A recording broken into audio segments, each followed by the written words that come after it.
Build on topics, whether conscious or cosmic. It's never nonsense, mega levels are microscopic. It's a Killah Priest project, AD control the rocket. Before we land the plane, many things we engage and explain. The unexplained, without mask. Welcome to the Killah Priest podcast. Killah Priest podcast. Yeah. Microphone check. 1, 2. What's good? What's happening? Yo. Welcome to the show. I am your temporary engineer host, holding it down until Killah Priest comes into the spot. Uh-oh, here he comes. Yeah. How you doing? I'm gracious, man. I'm gracious. What's up, man? What's up to everybody in the building? What's up, Mojito? I know he just crossed the screen like that. Hold up. I'm still getting set up. I got you coming into the spot like this. Yeah. And action. Yo, what's good?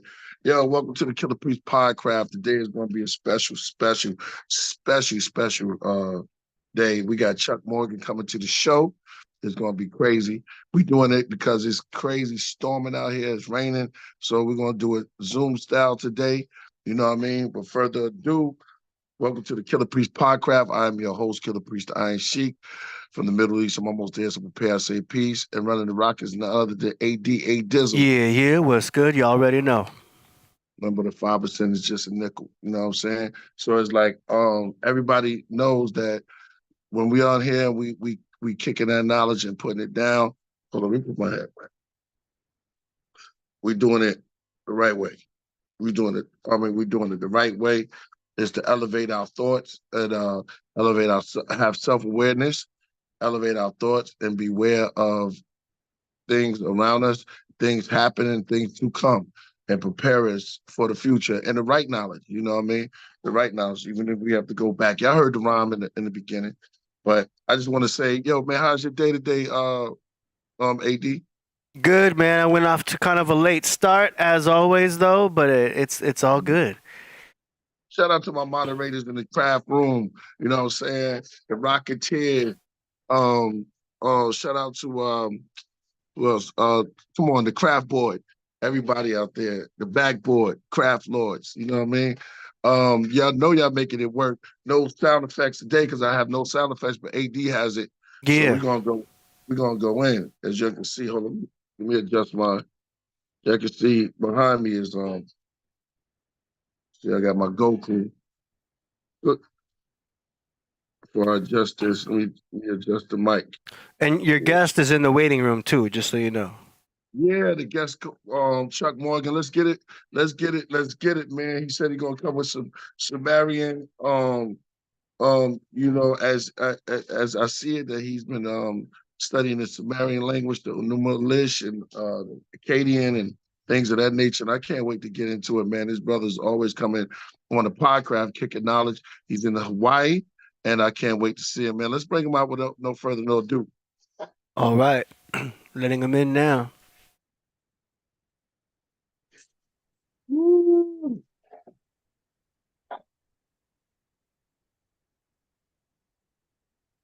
Give him a second right here.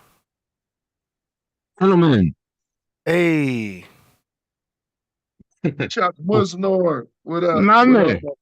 up? Everything is everything. Salute to Always you, a man. pleasure being with you guys. Salute to You my got brother this. Chuck Morgan. Okay. My man. You know, 50 grand. I'm here. We just doing it. Word. What's good with you? I'm holding on. Doing my Yeah. thing. I got invited to come. I got invited to come out to Hawaii. I was supposed to be doing a show out there in June, I believe, or soon come. Yeah? Soon come. Yeah. Where? Which Somewhere island? out there. So we got to get up when I definitely come out that way. Which island? Huh? Which island? I don't know. I think it's Kauai. I got to find out all of that information. It's very early, so you know, Gotta find out which because I've never been to Hawaii yet. They always tell me I want to get in the volcanic, man, those ashes, man, get my skin right, purify myself in the waters of Lake Minnetonka. Yeah, I think that's in Minnesota. But yeah, I'm on Maui, so we don't have any active volcanoes over here, but the Big Island they have Mount Nakea, and I forget the other one right now, but yeah, that's where on those the ones you always You hear mean about in the media. I you heard mean York never went over there? Hmm? I said York never went over there in the volcanic ashes and No, not that I'm aware of. and ascended. What you said, AD? I heard Oahu is haunted. Wow. But I've only been there once. Mm. Yeah, Wow. I heard Stuck on this rock. if you hang out late at night, you can hear drums, and there's nobody out there, but you still hear the drums because there's like, I guess, some like tribal ghosts and stuff like that. I don't know about that. But, Yeah, you know, that's what I heard. for people into that thing, Mm. maybe they do hear that. Sure, but I've never seen it. Real quick. First of all, are we live? Yeah. We are live, man. I wanted to do a sound check and make sure my screen wasn't too blurred. Because from where I'm sitting, it looks like it's a little bit blurred. We're doing a screen share over here, Okay. so that's why you're seeing like so much stuff going on. Copy that. Looks like you got a debate coming. Who's that? Asar Hotep? That's one of my Sumerian language instructors wanted to have a debate with Asar Imhotep in his arguments that Sumerian is a Bantu language. So they're going to get in the ring on the Garfield's podcast and let the fire begin. But right now it's showtime. No doubt, no doubt. Word. Someone says, I see one of the super chat from Master Agrel Yeshua. Walter, you and my mom have the same born day. I think of her. I think of you, Jazz. Oh man, salute to her, brother. Slow jams, Bob Marley, man. Tell your mother I said, is she still in existence? Or she's in the memory realm with the ancestors. I don't know. He says, I think of her. Okay, man, that's salute. That's salute. August 16th. That's right. What's yours, Chuck? What? My birthday? Yeah. December 29th, 1964. Hey. Year of the Dragon. Hey. Yo, look what I got on. Oh, okay. I hear you. See? Is that a coincidence? Yeah, man. It's a coincidence, man. Wow, right. That's crazy. All right, Yeah, man. Let's get into it, man. Without further ado, this brother, you know, when he comes on the Podcraft, he always bring in some phenomenal knowledge, get us right and exact with the Sumerian language. What did it really mean? He's gonna go into, did they talk about Anunnakis, or was it great leaders, or just regular people, or just all of this stuff? He's gonna get into it, man. And this brother, Chuck Morgan, I love it when you come through and build, man. The craft is yours. I appreciate you, brother Killah Priest. And I want to give a greetings to everyone that is watching out there. It's not going to be a long presentation. It's just that I wanted to bring a different area of expertise, if you will, on certain topics that I have a familiarity with. And I have seen certain presentations from others on your platform. And I just wanted to give an alternative view or a counterpoint to some of the assertions that were presented without it being necessarily a confrontational or a combative debates type thing. Who's that person? Huh? Who's that person? Oh, that was the queen, Queen Neftali. Yeah, a very good sister, very astute. Yeah, just maybe if some of the sources that I present, maybe if you take the time to investigate them, maybe it'll bring another level of clarity to certain topics, because this is something that I've been dealing with, I guess, going back to the 1990s, because as you know, my whole thing with ancient Sumer began in the late 1970s. So, you know, getting down to this type of thing kind of takes me back to those years when I was with the Dr. York organization. Right. And of course, when he went through that phase, certain parts of it, it just wasn't sound. And it wasn't until I actually started to pursue the study of the ancient Sumerian grammar Mm. um, that that's when you were able to, evaluate those arguments, and then you're able to see that they're not necessarily accurate, or Mm. for the most part, you can tell that whether they know Sumerian or not. In particular, the case would be with Zechariah Sitchin. So, what I would like to do is share my screen, if I may. Yes, let Indeed. me do a little something here. 1 second. And okay, cool. I'm gonna unshare on this end.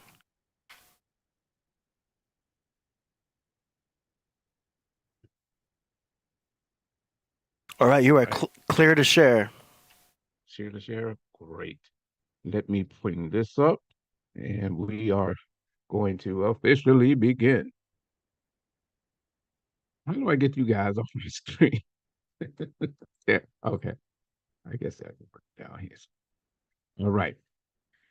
So this the main topic that I wanted to address, because in doing this, it's going to kind of segue into this whole Anunnaki thing. Oops, I did again. 1 minute. Give me a second. I hate it when I do that. We're going to go through that and just certain talking points, some of the main talking points from at least these three characters that you see on the screen. That being Zechariah Sitchin, Malachi York, and Billy Carson. I'm So, sorry for laughing. again, oh, I'm sorry. I know it looks kind of funny having these guys, but this this is what I do. This is what I do. But anyway, as we go now, the Cylinders of Seal, BA 243, Sitchin, York, and Carson, were they wrong? Mm. We will investigate that tonight. So Mm-hmm. let's go. It's showtime. Let's go. I'm excited. All right. So the intent of this article, let me go back up, make sure I get my thinking going here. All right. So the intent of this article is to offer evidence in refute of any and all claims regarding the Akkadian cylinder seal BA00243. Although it has been known in academia for years, this cylinder seal became popular via a trained economist and political scientist turned author named Zechariah Sitchin. And his Earth Chronicles book series, where he gave numerous false, misleading, and absolutely ridiculous interpretations of at least this seal alone. Mm. And I think that when we go through it, maybe people will have a better understanding of it. And that is part of my intent in sharing this information. All right. So Right. I don't know why my thing is slowed right now. So VA 243 is a cylinder seal, and it's housed in the Verdor Acetatis Museum in Berlin, Germany, if I pronounced that properly. It's an archaeological museum located in the South Wing basement section of the Pergamon Museum, and has one of the world's largest collections of Southwest Asian art and ancient artifacts. There you go. You can take a picture of that right there. Nice. Bear with me because for some silly reason, let me go now. Maybe I can do it Right. right here. The Ultra Hosses. Man, we gotta take a trip over there, man. Come on, AD, what's up? I don't know why y'all haven't yet. As much as as much as you have people talking about ancient Sumer and Akkad, y'all need to get over there, go through the museums, Yeah. Even going to the museum in New York. I think it's called the what is that thing in the museum? The Met Yes, it's Museum. one in New York. Yeah. They have a We great. went to Kemet, got there, we didn't get Yeah. to Suma's next. Iraq. Sumer is Iraq. long Yeah. ago. All right. So let's see if I can get this thing here. All right. So the cylinder seals are small barrel-shaped stone objects with holes in the center and an incisive design or cuneiform inscription. There are literally thousands of cylinder seals known and deciphered. The Pergamon Museum alone holds 2,000 cylinder seals. The Sumerians used cylinder seals to sign legal and other administrative documents. It was originally rolled on clay when soft to indicate ownership or to authenticate a document, and was used mainly in Mesopotamia from the late 4th to the 1st millennium BC. The VA 243 cylinder seal is under inventory number VA 00243, and that's important because when you go looking for it, most people don't have the tendency, they don't put that, because if you want to go to the museum's website, you'll be able to pull it up. The seal is it's brownish in color. The one above here, that's just one I just want to give someone an example of. It's a brownish in color. It's made of serpentine and dates to the Akkadian period. It is not a Sumerian cylinder seal. It is not written in Sumerian. Maybe one character by the name of Dupsiga, but we'll get into that. The inscription and legend of the VA 243 seal is that it's from the Akkadian period, and the inscription around the figures mentions the name Dupsiga and your servant being Irzu.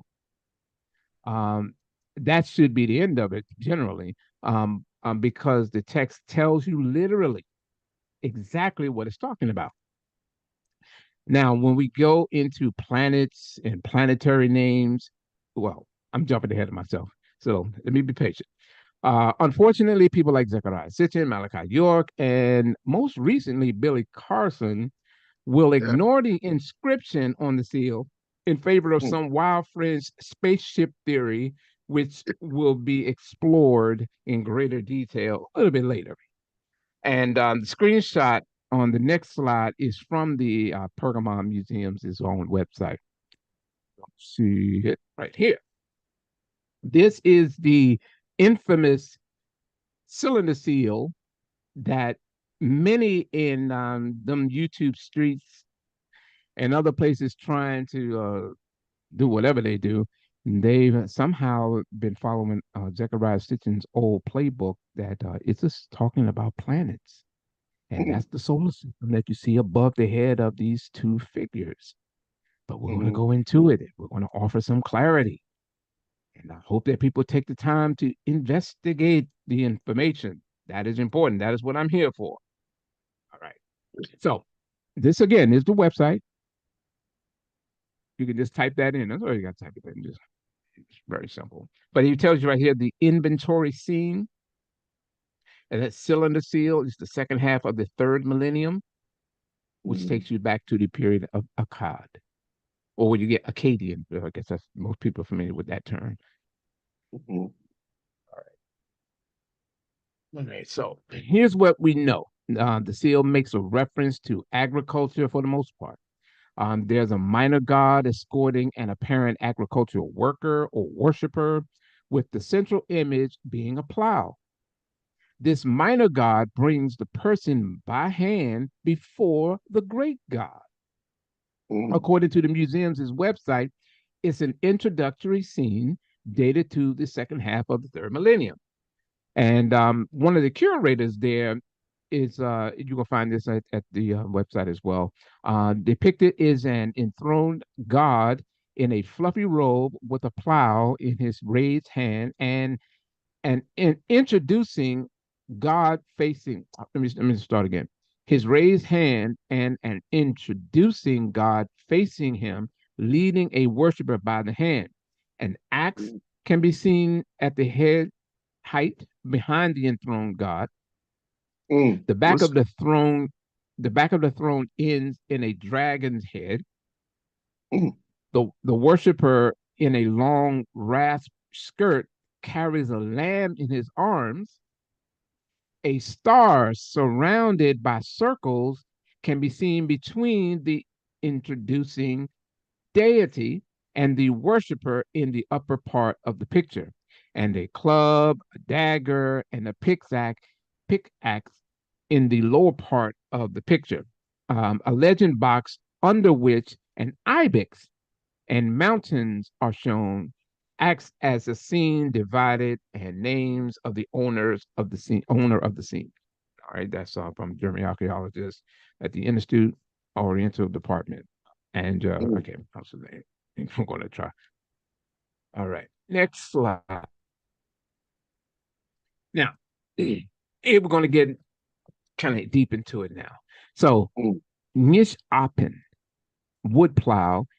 The word nish is a determinative that's used to indicate wood. It's not necessarily pronounced because it's a determinative in either Akkadian and Sumerian. So the wood plow is a word for the wooden plow. The creation of the plow is believed to date to the 4th millennium BC. And once created, the plow accelerated an agricultural boom, resulting in a large production of grains, mainly barley. The Sumerian and Akkadian god of the plow and farming was Nerta and Yishzu.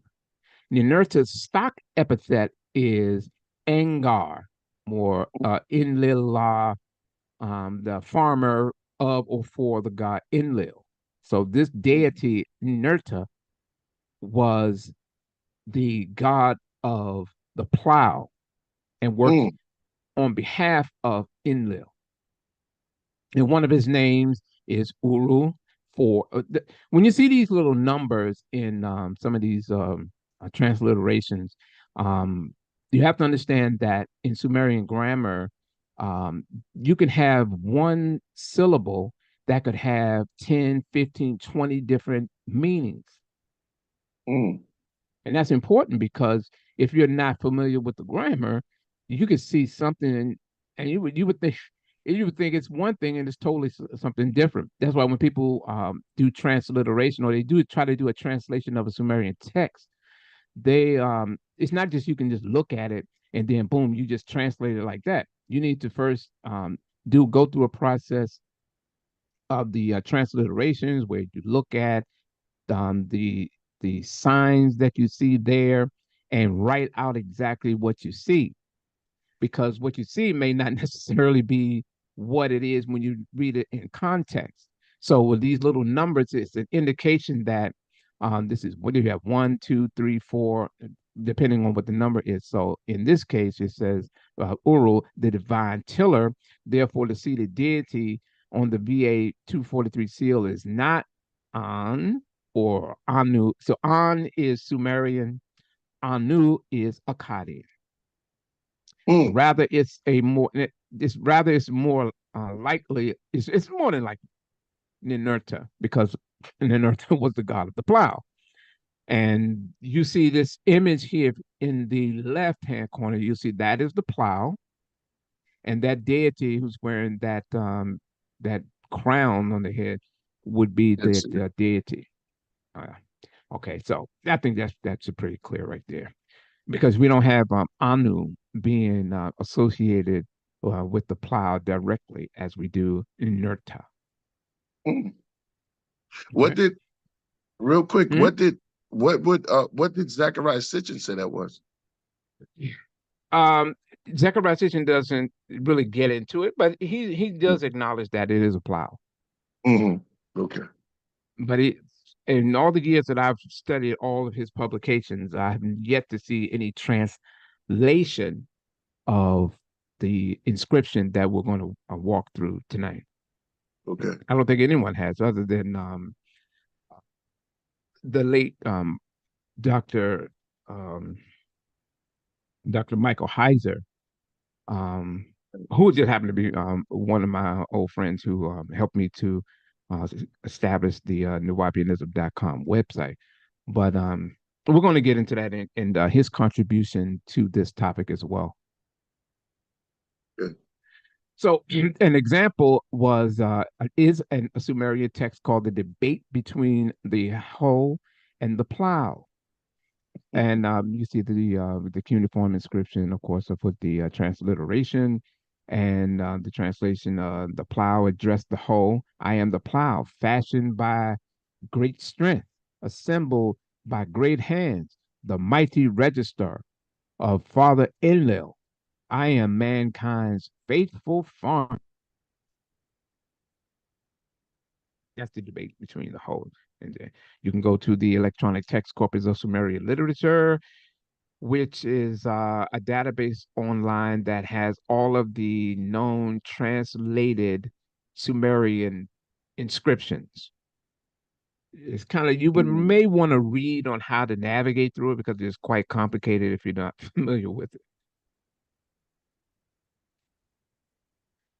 All right, so Right. there's nothing on VA 243 cylinder seal mentioning any planets.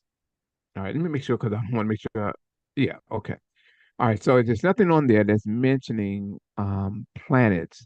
The Mesopotamians documented 5 planets in total.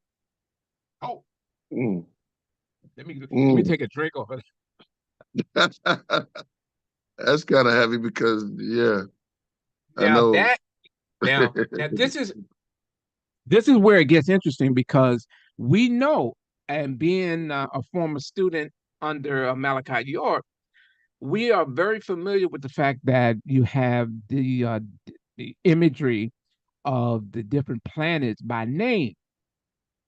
But these planets were not known to the ancient Chaldeans, Babylonians, Neo-Assyrians, nor the Sumerians. So, because this is a presentation, let me continue going on. So, neither Zechariah Sitchin, Malachi York, nor Billy Carson has ever cited a verifiable Sumerian inscription mentioning 12 planets. That's important because one is the cylinder seal that is in reference does not contain planetary names, nor is it a Sumerian inscription. Mm. All right. So they only So left records of 5 planets. What was that? So where did they come up with this idea of the 12th planet? Zechariah Sitchin. He just made it up. Well, let's do it this way. Once you listen, if you take a topic that the general population is unfamiliar with, nor do they have access. And see, now today we have access to a number of these databases because a number of Assyriologists have decided to publish not only their writing, their works, their debates, peer-reviewed data, but also museums contributed by putting up these databases online so people will have access to them. So it's not just something exclusive to these experts. So Zechariah Sitchin, at a time, which we're going to get into shortly, at a time, people had no access of that material. So what he was coming forth with was something totally new, totally different, and unchallenged. Wow. That's important. So anyway, as we go, so this can be verified in the inscription known as Apen or Mul Apen. You also have Anuma, Anu, Enlil, which is another inscription, a planetary inscription, and a total of about 70 or 72 different astrological and astrological and astrology tablets. However, nowhere on VA 243, and I have to keep emphasizing this for people in the audience that may not be familiar with this. But I have to emphasize that because that is very important. Look up VA 243 cylinder seal, and nowhere on there do you find planetary names. It cannot be found. And if anyone claims that names of planets are on VA 243 cylinder seal, they are wrong. So below you, of course, that is the Mu'apen text. And Inuma Anu Enlil inscription. Zechariah Sitchin, with the release of his first book in 1976 called The 12th Planet, was marketed as a book that explained human origins by way of the ancient astronaut theory, conflated with various biblical creation narratives. His core theory was based upon his interpretation of cylinder seal VA 243, where he asserted, among other things, that the seal contained a description of our solar system. You can this is a book that I found a number of his works that are good Yeah, I have on that this book. topic. Yeah, which I kind of cited. Genesis Revisited. And just the title of it alone, it puts you in that realm. Is modern science catching up with ancient knowledge? It's ironic. He has the cuneiform character. This is a car, which is usually mountains or foreign lands. All right, here we go.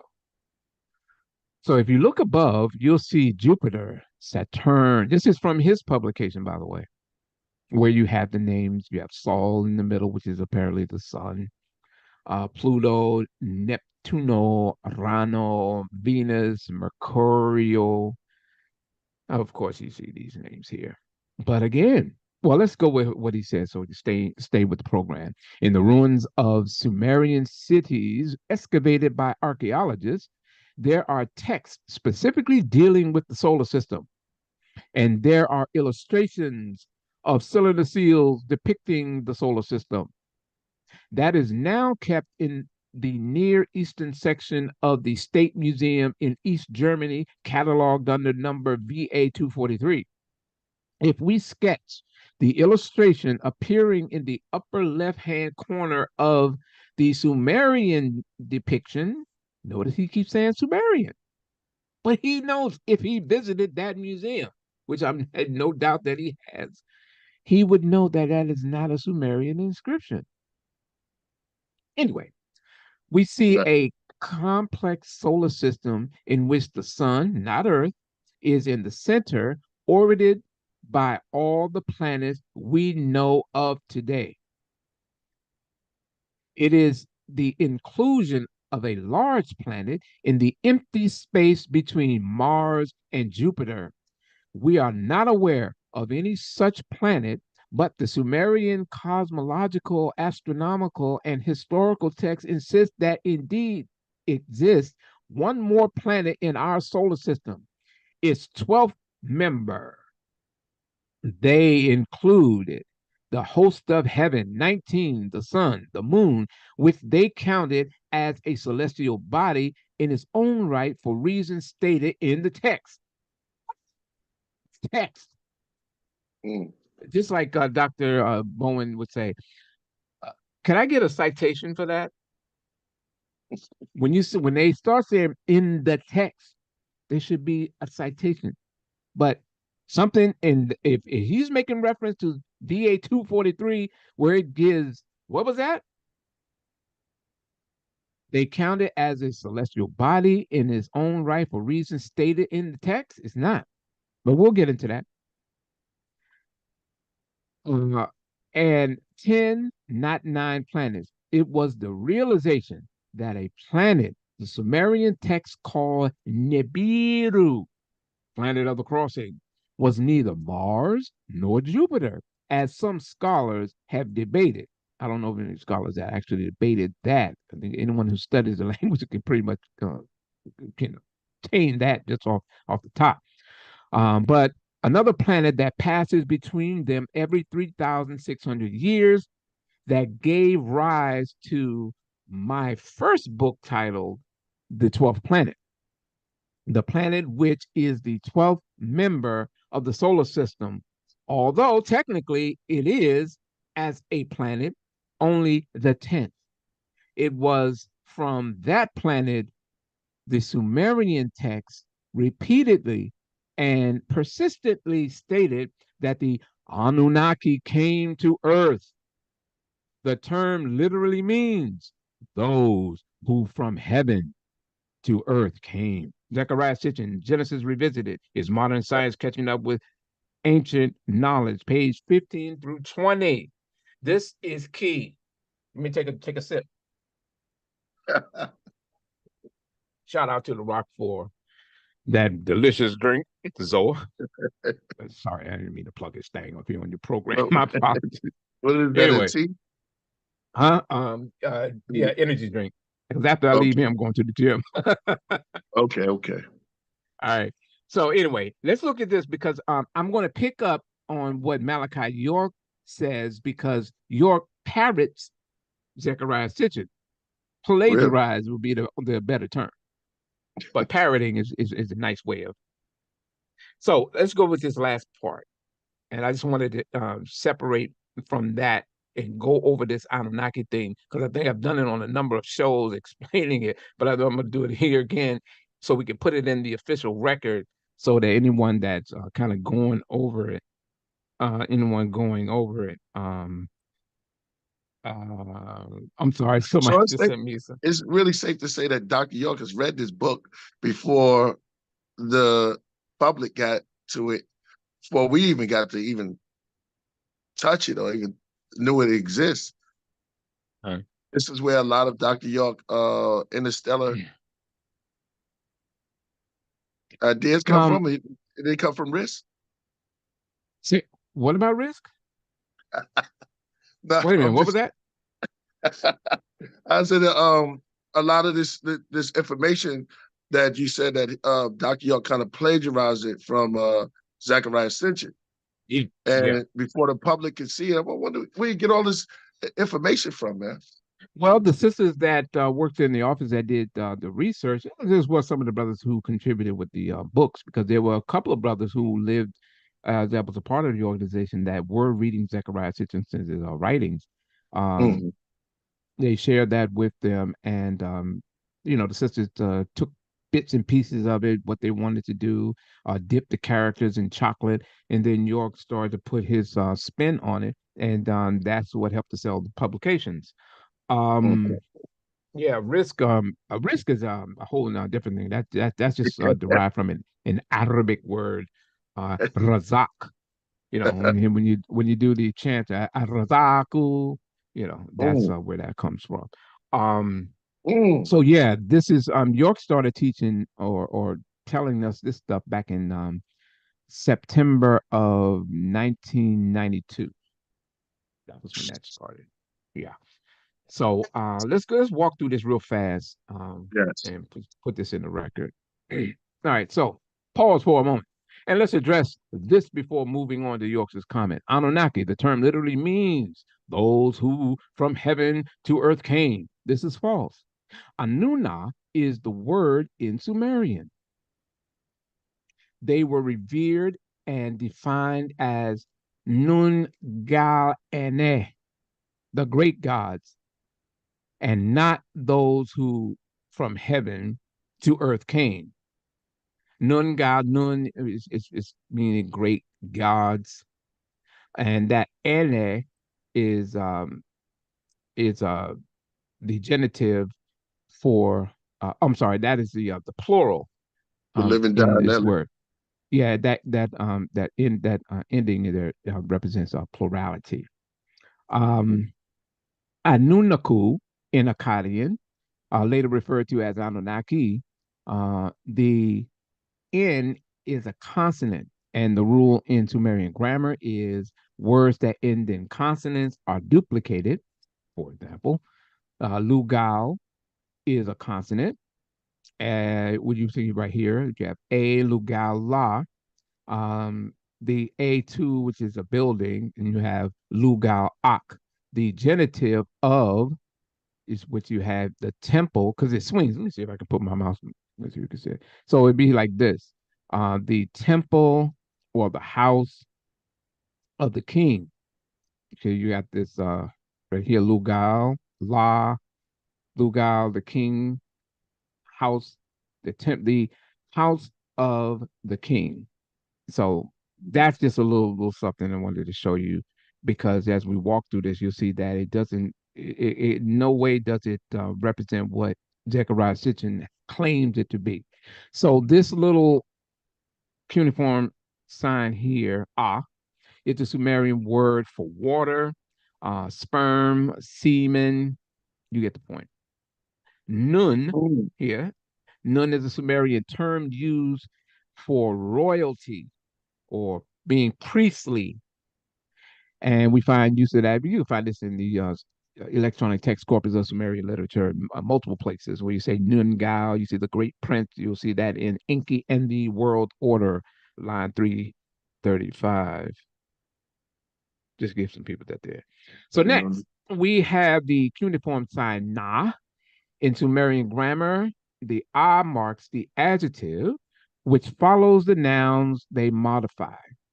This little here, K4, K4 in the cuneiform sign, this is what usually occurs at the end of a genitive compound, which functions as the subject of the transitive verb of in the sentence. So the word, you see the dingir sign here. Mm. That's important because when you're talking about the Anuna, it's meaning using this divine determinative. So you don't pronounce this dingir, but this dingir, which I'll probably show you later on, it shows you that it can be used in different functions. It's not only just the name of for sky or god of the sky, but it's also used to identify it as a syllable for pronunciation purposes. It could be used in a number about 3 different forms, which I'll show you shortly.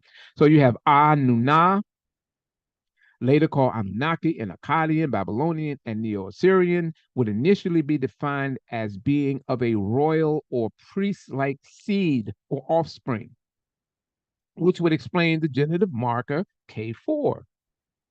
It's not ending key here. If you see it, it's not the key. This is a na, not a key. And key is another determinative that identifies place, land, ground. Rather, it's the ergative agent marker K4 strictly for grammar purposes in Sumerian. Any questions? Yeah, man, it's very enlightening. It's something that you said when the ah, it's like when you drink, it represents water, but when you do drink water, you go ah, you know.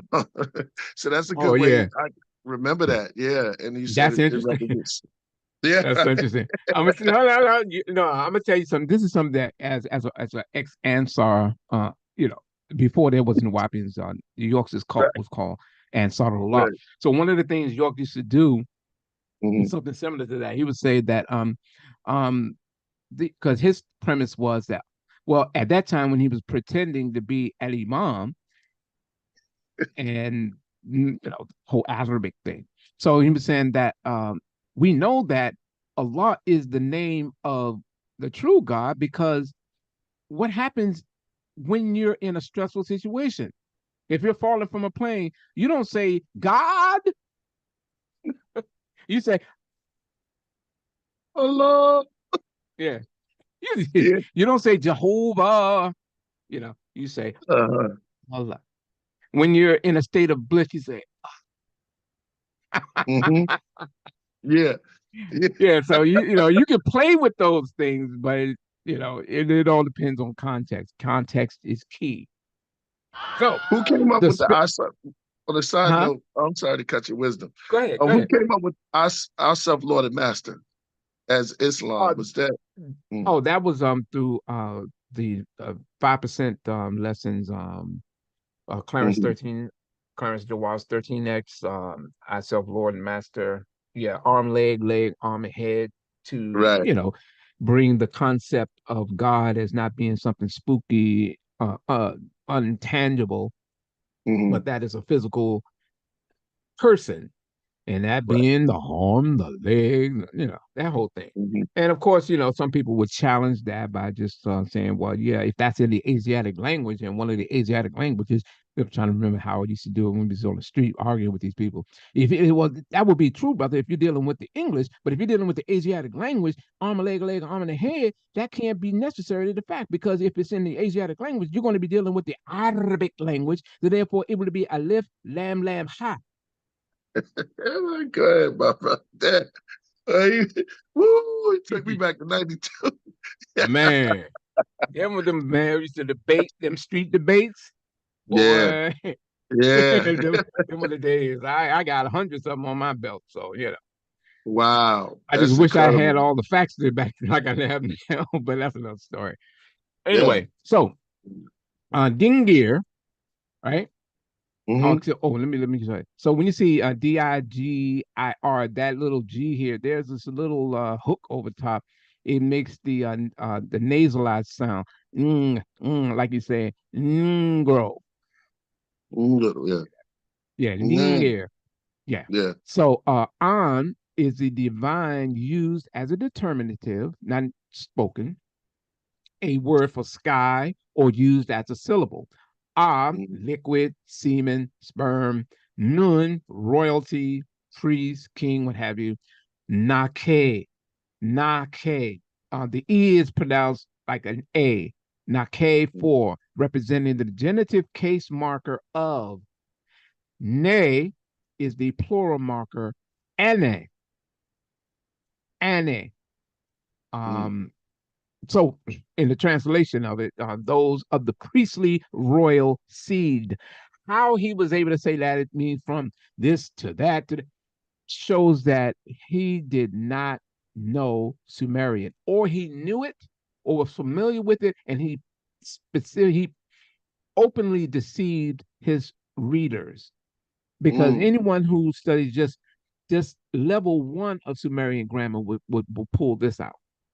So the explanation is that in the spelling of Anuna, we simply have the words priestly seed or royalty seed, and the A representing the genitive case ak, and the divine determinative dingir at the beginning. In the longer spelling, we have the same exact genitive, and now includes the K, or e.g., nake. I think it's overkill. I think it's pretty much clear from what we just walked through, what I'm trying to relay to the audience. Mm-hmm. So, like the Sumerian Anuna, the Akkadian terms Igigu and Anunnaku are confined to specific text genres. They only appear in the literary works and myth epics and hymns, as well as the religious texts, the prayers, the incantations, and finally in the hymnal sections of the royal inscriptions. The absence of both terms in the other monumental inscriptions, especially in the economic and administrative documents, as well as the name formation, shows uh, the even back in the 1500-year Akkadian tradition, neither Igigu, when you get Igigi, Igigu nor not Ananaka, I'm sorry, Ananuku could obtain independent character and influence on the cult practice or folk religion. Like at the beginning of their history, both groups remain vague variables whose meaning primarily exhausted itself to include the remaining pantheon in the litany at the end of the list of individual deities, or otherwise to form the background of deities mentioned by name and to emphasize their power and glory. In the epic text, the Igigu as well as Anunnaku form the nameless mass of faces, because some will attribute the Anunnaku as being 300 of them. No names, no faces, just 300. And then another will give you 50 of them. So these are just a lot of ambiguous term. It's just a blanket ambiguous term. I mean, they're all myths. They didn't exist, but that's because it's something people uh, deal with. That's why I put it in the equation. So, for more information on Sumerian grammar, learn to read Ancient Sumerian by my friend Dr. Joshua Bowen and my teacher, his lovely wife Megan Lewis, or the Shout out to subject them. of Anunnaki. Just get the book, The Anunnaki Gods, According to Ancient Mesopotamian Sources, edited by the late Dr. Michael Heiser. And of course, you can see the publication. Oh, and by the way, yeah, they have a follow-up book that I was, they were nice enough to allow me to proofread, which is Learn to Read Ancient Sumerian, An Introduction for Complete Beginners, Volume 2. So that publication is out as well. Yes. I have right. that book So too. Huh? I have that book. I want to cool. I want to send a shout out to Dr. Josh and Megan also, man. And man, your knowledge on it is so expand, man. Are you fluent? You seem like you're fluent with it now, man. This is really good. I'm just an intermediate student at this point. As a matter of fact, I just went through the basic grammar of Akkadian with Megan Lewis, and No. I'm about to do later this year. I'm going to be doing a full class with Gabriel Barra. We'll have you're going to be doing Akkadian classes online as well on YouTube. We're going to be doing that live, going through just going through the grammar and taking inscriptions and translating them live. Yo, have you ever done DJ voice or sound voice for Hot 97 or something? No, but I did do talk radio in Washington, D.C. You have a voice, man. Yeah. I Thank knew you it. there, bro. I appreciate it. It seems like I heard your voice, man, back with Mr. Magic and them. I could you got one of those voices, man. Yeah. No, my studio training was with a dear friend who's just recently passed, the real Black Eagle, Joe Madison. He was the one I sat in the studio with him, and he trained me in doing the talk radio for the show that we want to be doing in DC. Man, that's fire. Yeah. Man, this information. So let's get back to real quick. My question is about Zachariah Sitchin.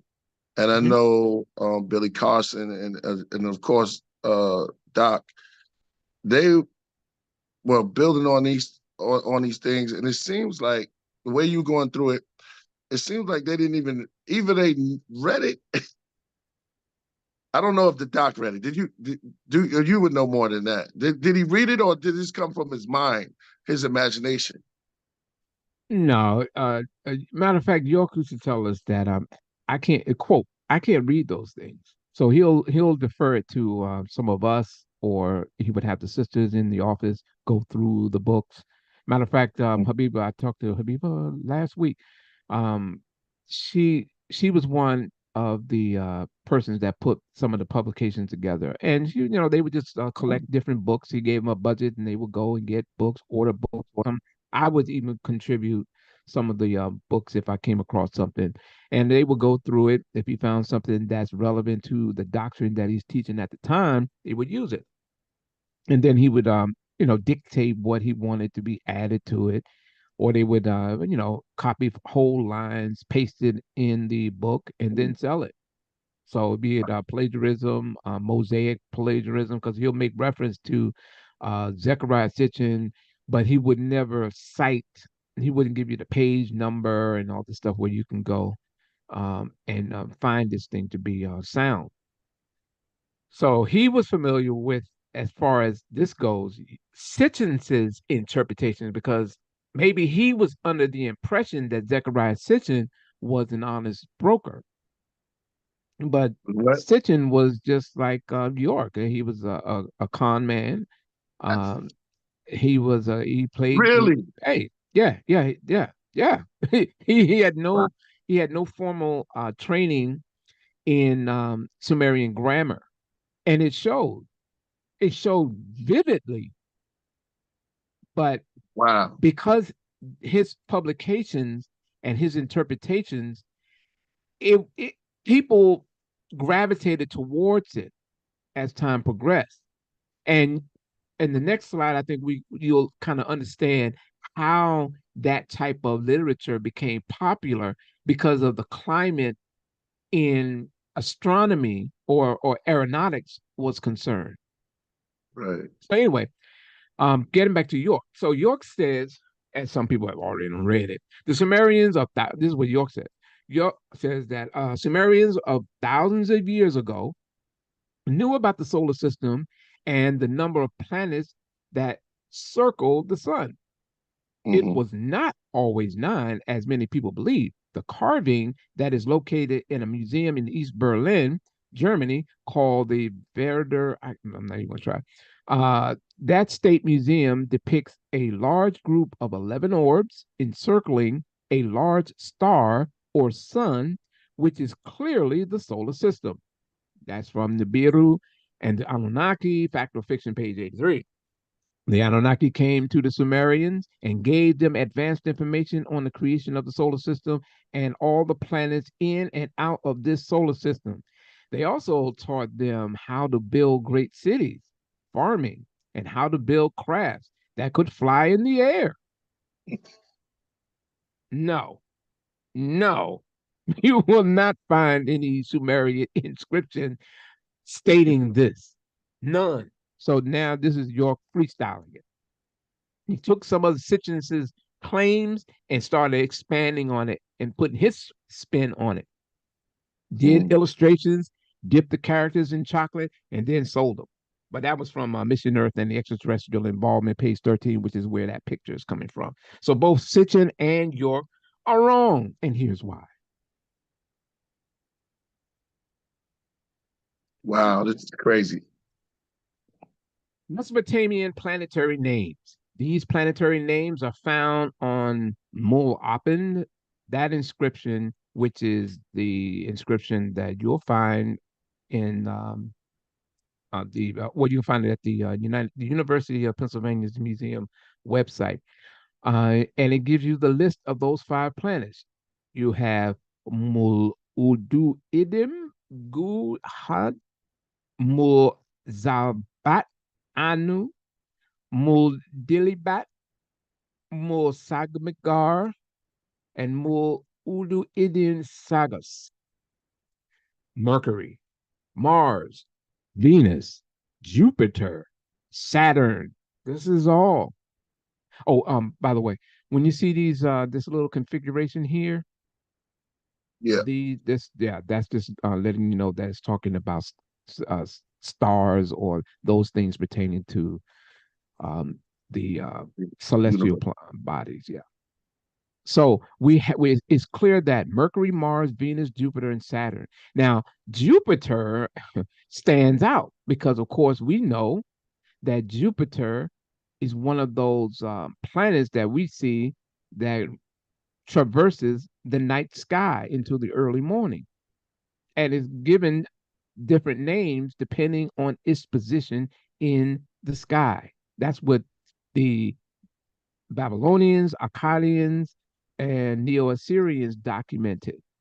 So, of course, you can always go to ORAC, ORACC Museum, because that is from the University of Pennsylvania. And that is one of the largest dictionaries, just this alone, on those things pertaining to ancient Mesopotamia. Oh, the following are transliterations and translations from the Nuwaupian inscription 1, tablet 1, line 36, mentioning the first and most outstanding planet, Sagmegar, which is Jupiter. Oh, by the way, for those who don't already know, Sagmegar is the Sumerian way of saying Jupiter. To the Akkadians, the word was Neberu. Not Nibiru, but Neberu. Some of the various names for the star of Marduk, Solpa, Sagmegar, and Neberu correspond to the different appearances of the planet with respect to the horizon. Solpa being its name when Jupiter rises, Sagmegar when it has risen, and Neberu when on or near the meridian. And when it reaches the meridian status, it marks the marker and celestial point, the height of the crossing point. So at Uruk, you can pull in more Mo'opin because, where is it? If you go over here to the left column, you have the names, Mo'opin, tablet 1, the number. This is how you can pull it up. You can see the catalog entry. You can print it, of course. It gives you background on the standard Babylonian, various astronomical, Mo'opin and sources. So we're here. I'm just focusing on, instead of putting up the whole doggone thing, I'm just getting to the key points. So the 5 planets mentioned, the first one is mentioned is where it is right here. Mulsagmigar. Sagmigar, right here. This is important because we know that Sagmigar is Jupiter, and Jupiter keeps changing its position and crosses the heavens. This is where this whole thing about Nibiru and the planet of the crossing and all this stuff comes from. Because because the Babylonians documented it. Because this is stuff that they saw with the naked eye. They didn't have telescopes and this kind of stuff. This don't confuse this with stuff pertaining to the Dogon and all that kind of stuff. I ain't get into it. But if we go further, and you can see it. Starting at line 55, you'll see Delabat, Venus, keeps changing its position and crosses the heavens. Mars keeps changing its position. Send that link. Mars keeps changing its position and crossing the heavens. Saturn keeps changing its position and crossing the heavens. Mercury, whose name is Nerta, rises each month, sets each month, either in the east or west. This is in Akkadian, or which, because Babylonian and Neo-Assyrian is nothing more than dialects of Akkadian. But it tells you, these are the planets. You have Sagmigar, Venus, Mars, Saturn, Mercury, 5. You don't find anything else mentioned. You have the 23 stars of Anu. So if you go to that source, you can put it in the chat, I guess. But you can go to the Uruk Museum, the openly rich annotative cuneiform corpus at the University of Pennsylvania. Saturn. It's Where's that accessible.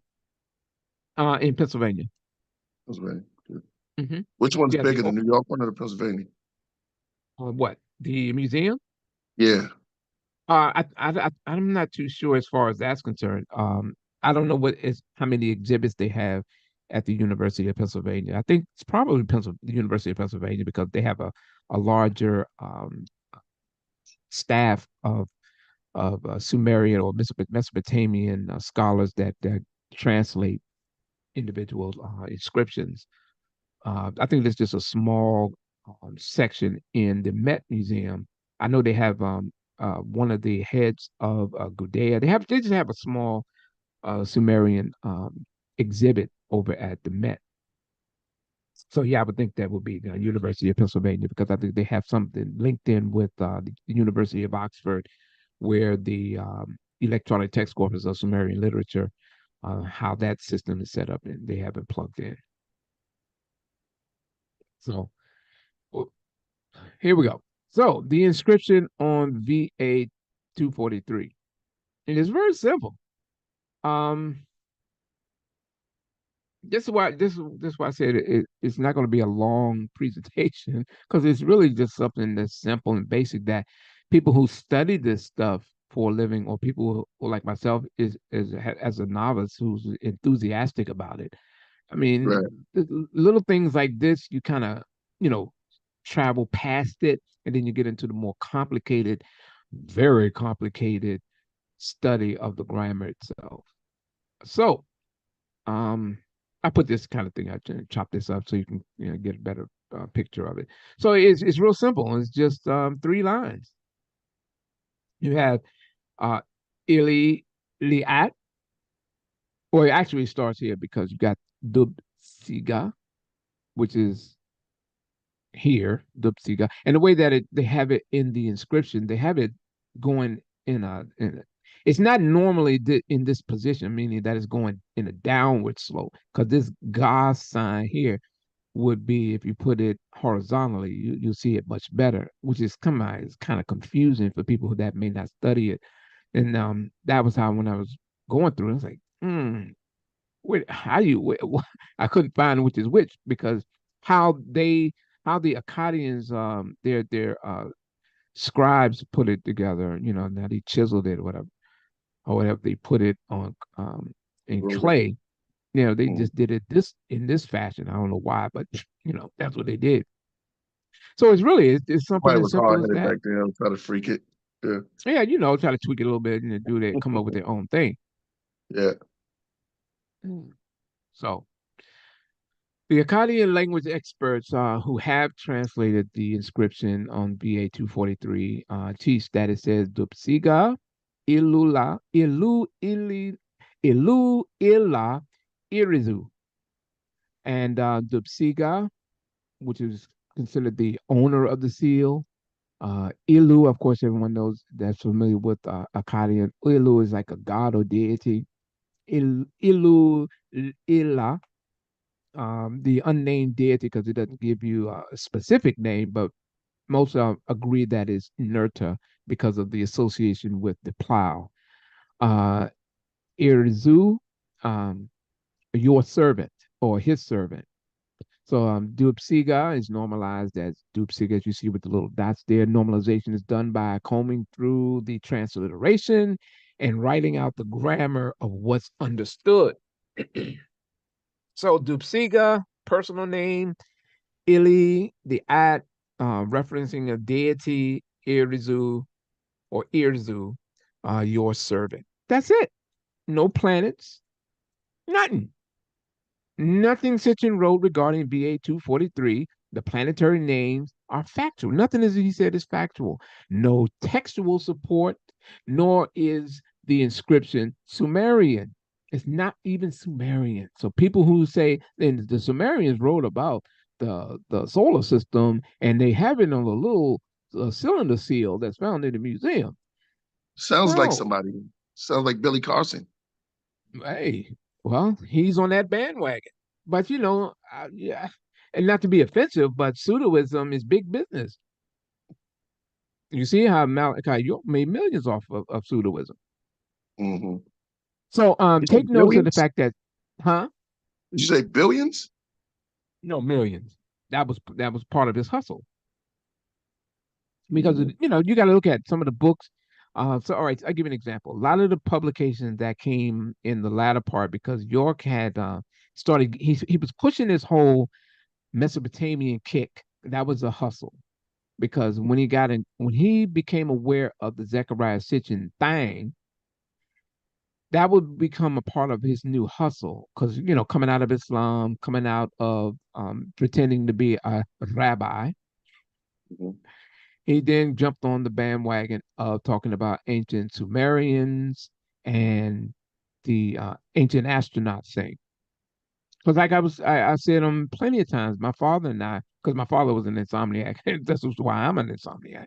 We would watch the Late Late Show before cable television came out, and we would You always watch. dropping it. Huh? You dropping it. Star Trek was big.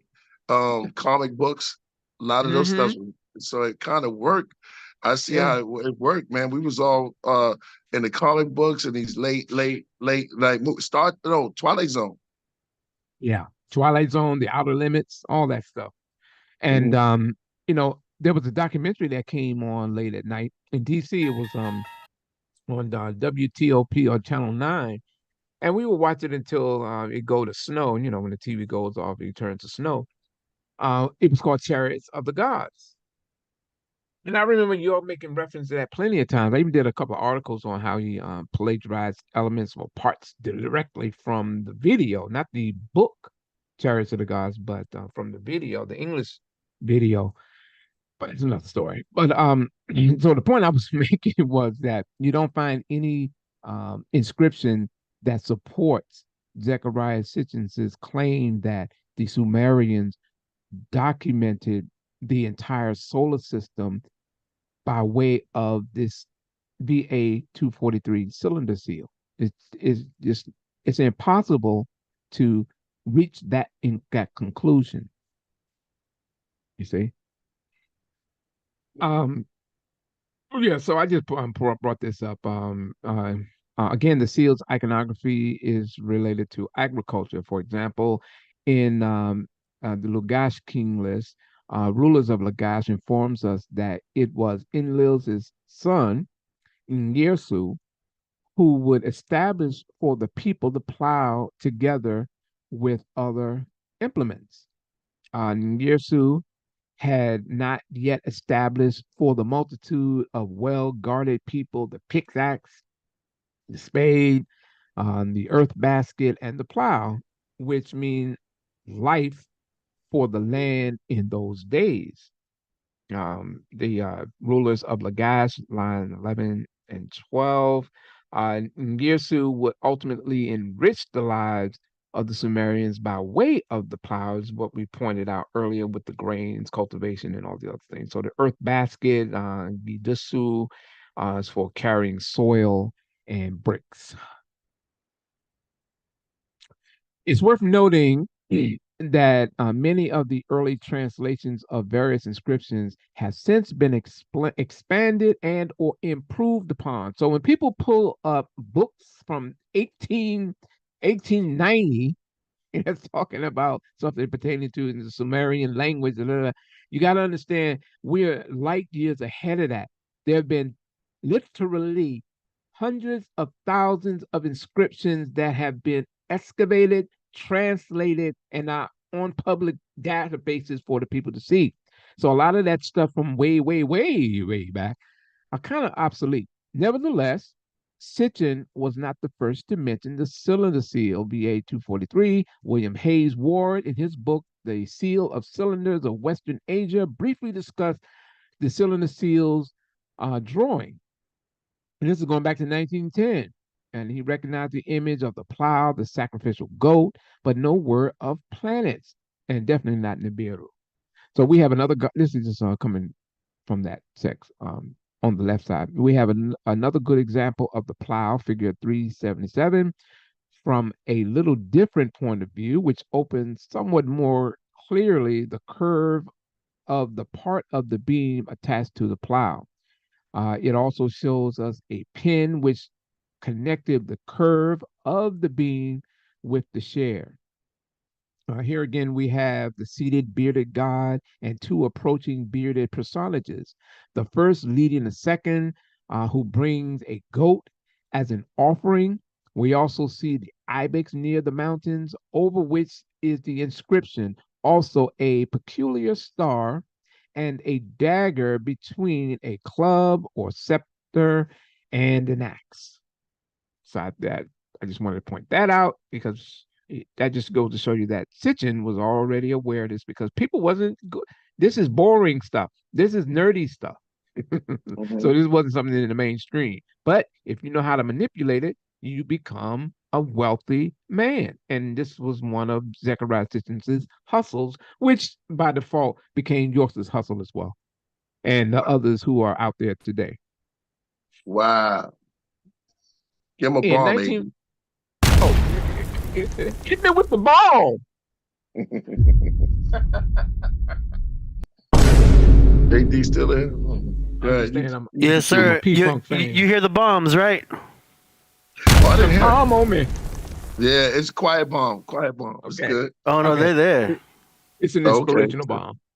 In 1940, Belgian archaeologist and renowned Akkadian scholar Antu Mortgat translated the three lines in the inscription on the cylinder seal as being Dupsiga Ili Ilia, your servant. However, no mention of planets nor their names from the text.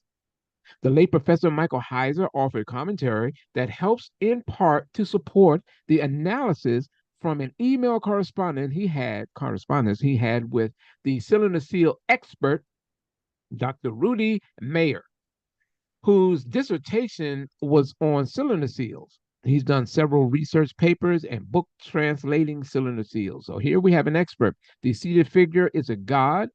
The flounced garment is normal for deities.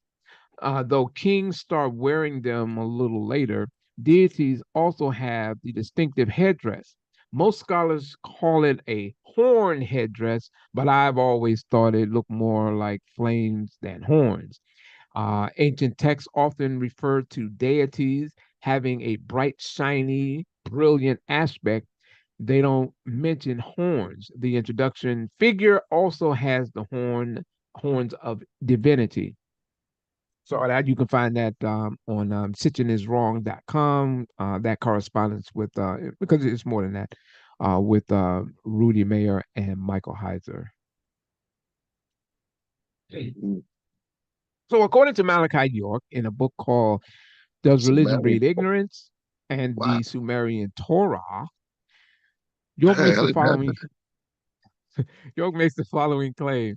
Uh, Question: how does the six-pointed star tie into the Sumerians? Answer: it is not known to many. The six-pointed star is not a Jewish star. The six-pointed star, Magen David, is the symbol of the sun and is found on tablets in cuneiform. It has a circle in the center of it and has the planets around it as shown in the picture on page 44. On the right is from page 44, the origin of the six-pointed star. And it's also in the Sumerian Torah. So as you can see, the Jewish star is not, I'm sorry, the Jewish star nor the Islamic star is the original six-pointed star. It goes all the way back to the Sumerians to the third millennium BC. This carving is located at a museum in East Berlin called the Werder the State Museum. This depiction of a group of 11 globes encircling a large star is clearly a depiction of the solar system as it was known to the Sumerians, a system consisting of 12 celestial bodies. From what we've been able to present, we don't find anything that this man wrote, as well as the person he plagiarized from, Zechariah Sitchin. Do we find any stuff to be accurate? It's just not. This is either wrong or it's an open lie. So you pick. I opt for the latter. All right. So anyway, that's just wrong. The symbol of the sun was a circle with 4 points or arms with wavy lines between them inside a larger circle, while the symbol of the other stars was a circle with 6, 7, or 8 arms with no wavy lines. The symbol below was usually how the Mesopotamians depicted the sun. The sun disk was the deity Utu in Sumerian, Shamash in Akkadian, represented by Shamash or Utu. It was usually artistically shown as a circle, a central circle with 4 points in the form of wavy lines.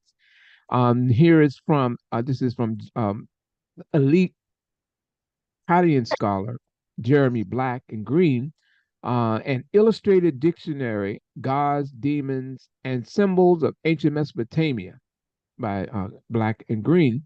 Shamash, Sumerian Utu, is the god of the sun. He brings light and warmth to the land, allowing plants and crops to grow. At sunrise, Shamash was known to emerge from his underground sleeping chamber and take a daily path across the skies. As the sun fills the entire sky with light, Shamash oversaw everything that occurred during the daytime. He thus became the god of truth, judgment, and justice.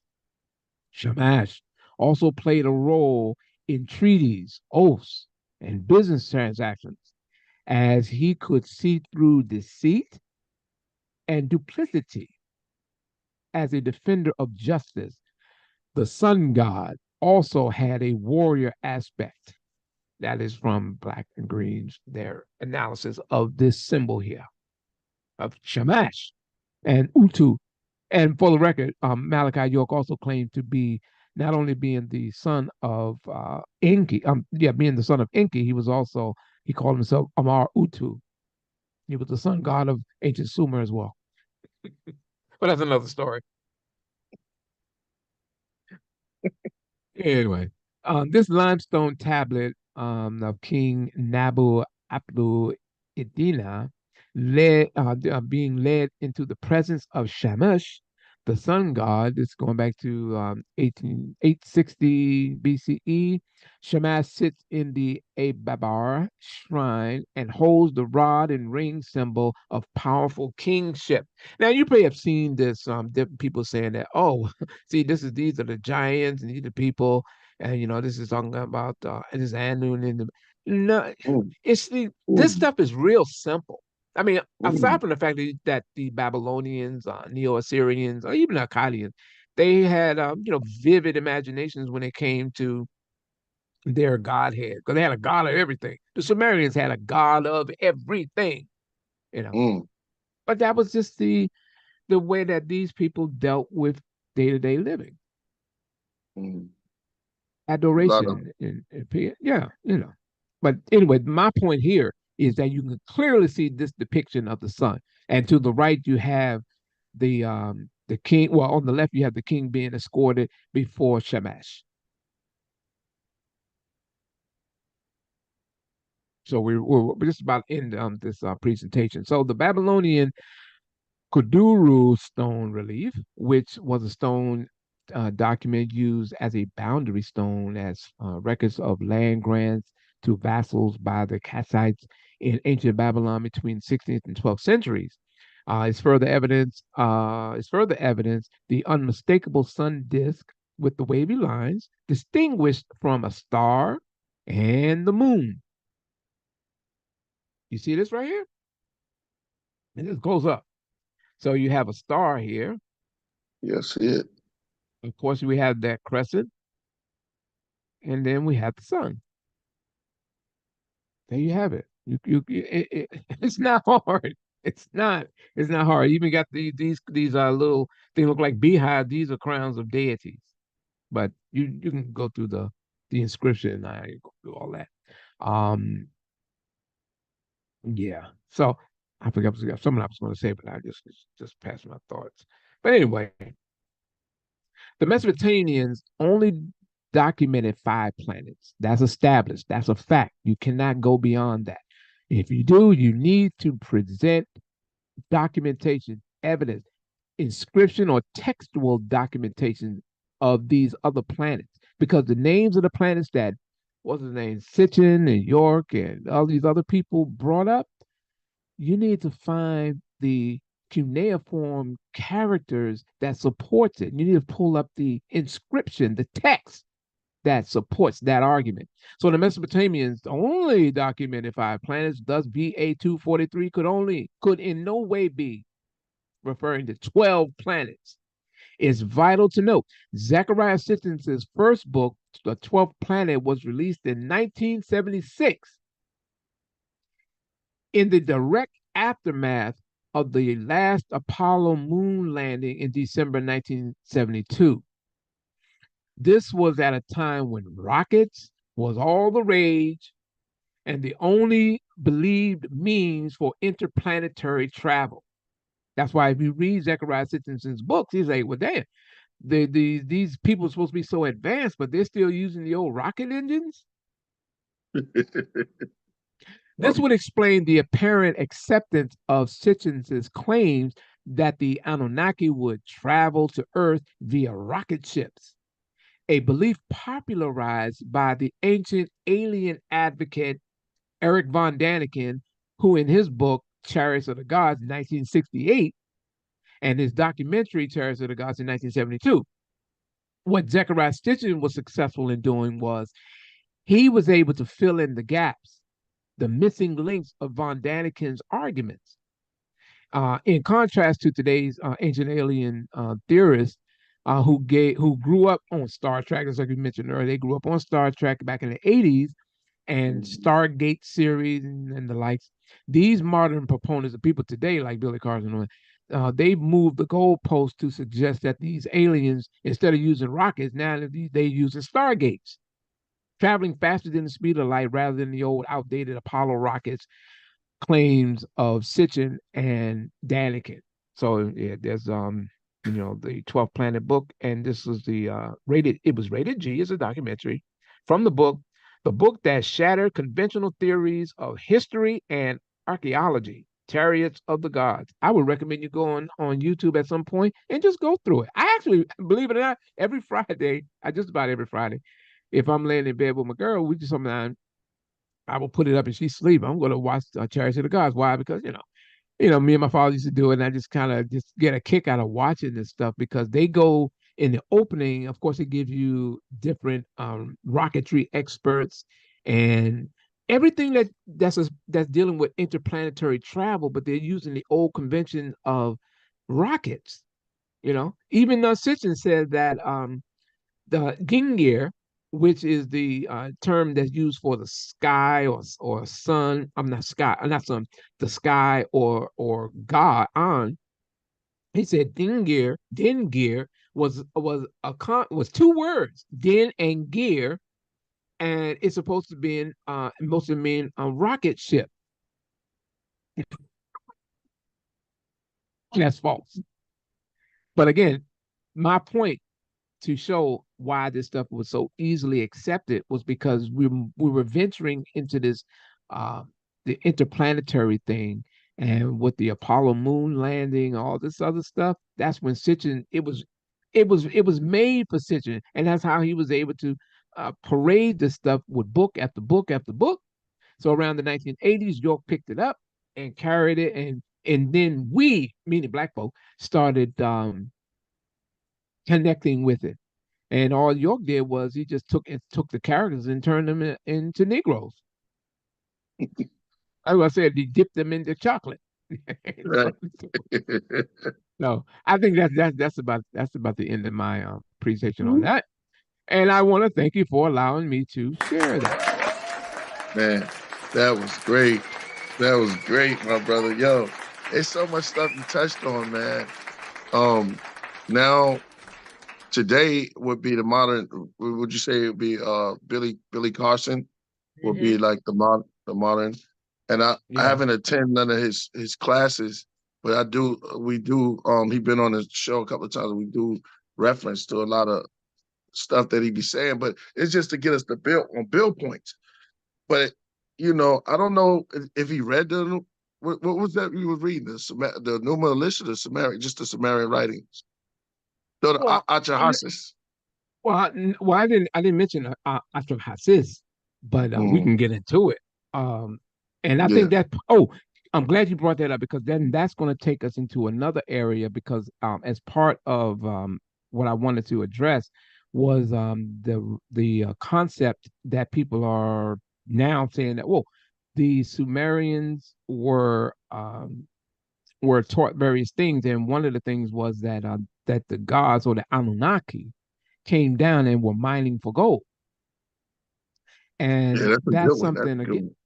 Exactly, and that's something that Billy Carson talks about. Of course, Sitchin, who brought it out, but you don't find any Sumerian inscription that talks about it.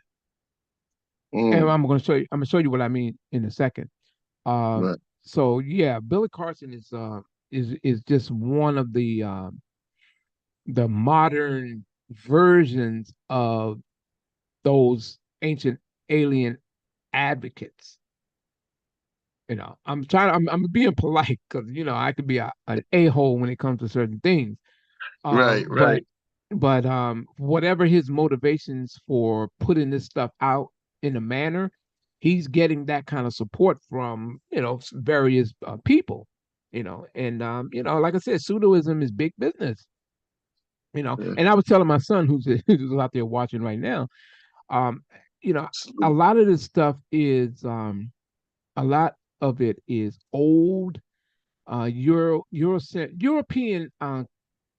pseudo ideas that was thrown in the trash, and then you got some black folk that go rummaging into the trash and say, "Oh, I'm gonna use this," and then they start selling the old trash. They just refurbish it, kind of shine it up a little bit, and then they put it back out there.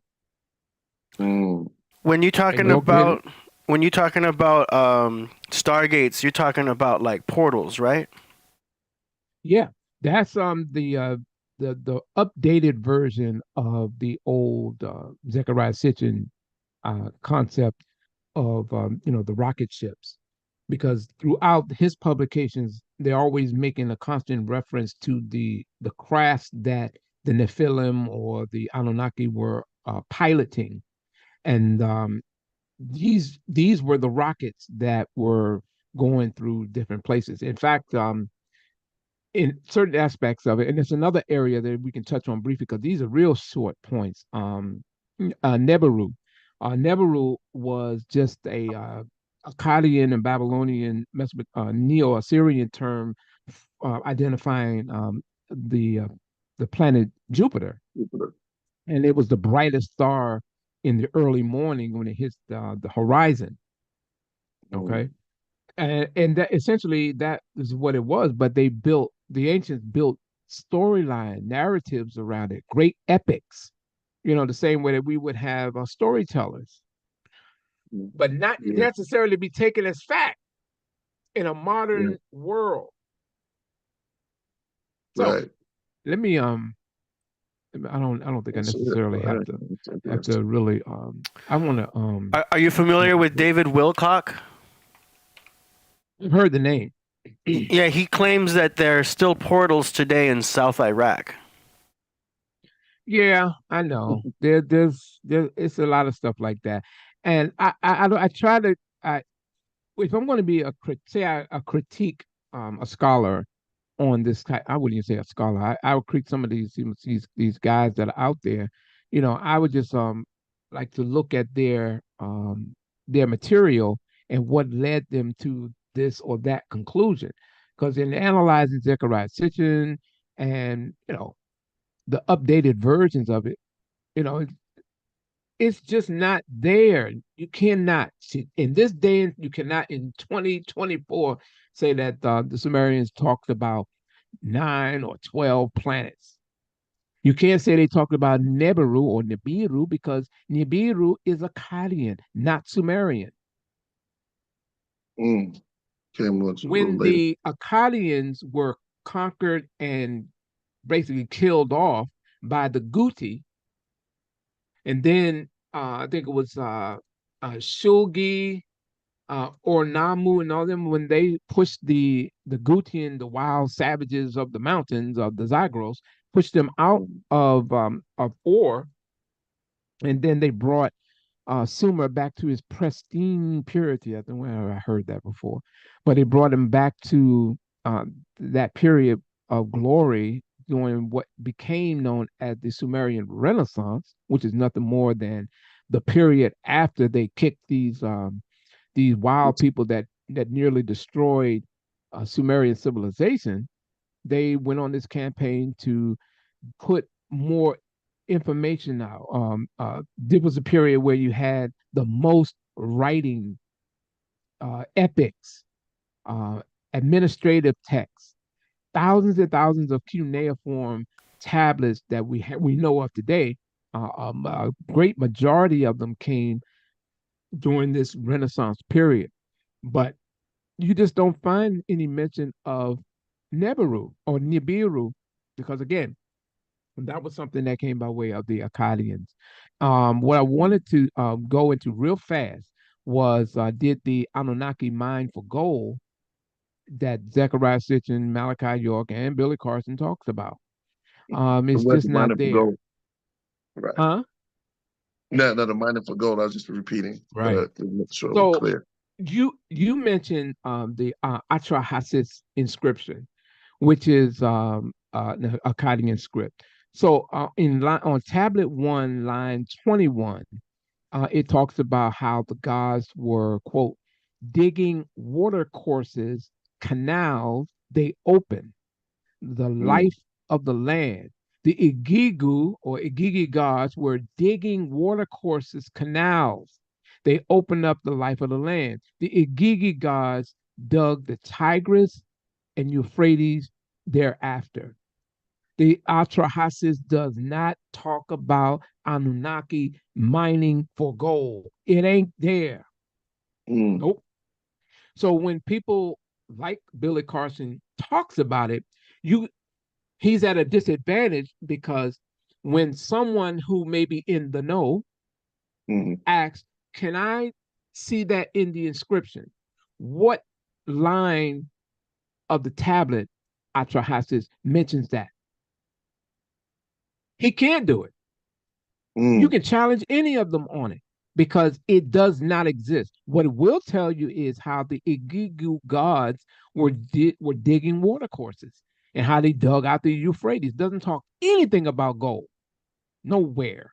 So you go to some of the earlier translations, even to the last translation of the Atrahasis from Stephanie Dalley in 1991. That was the last one, and she doesn't even talk about it.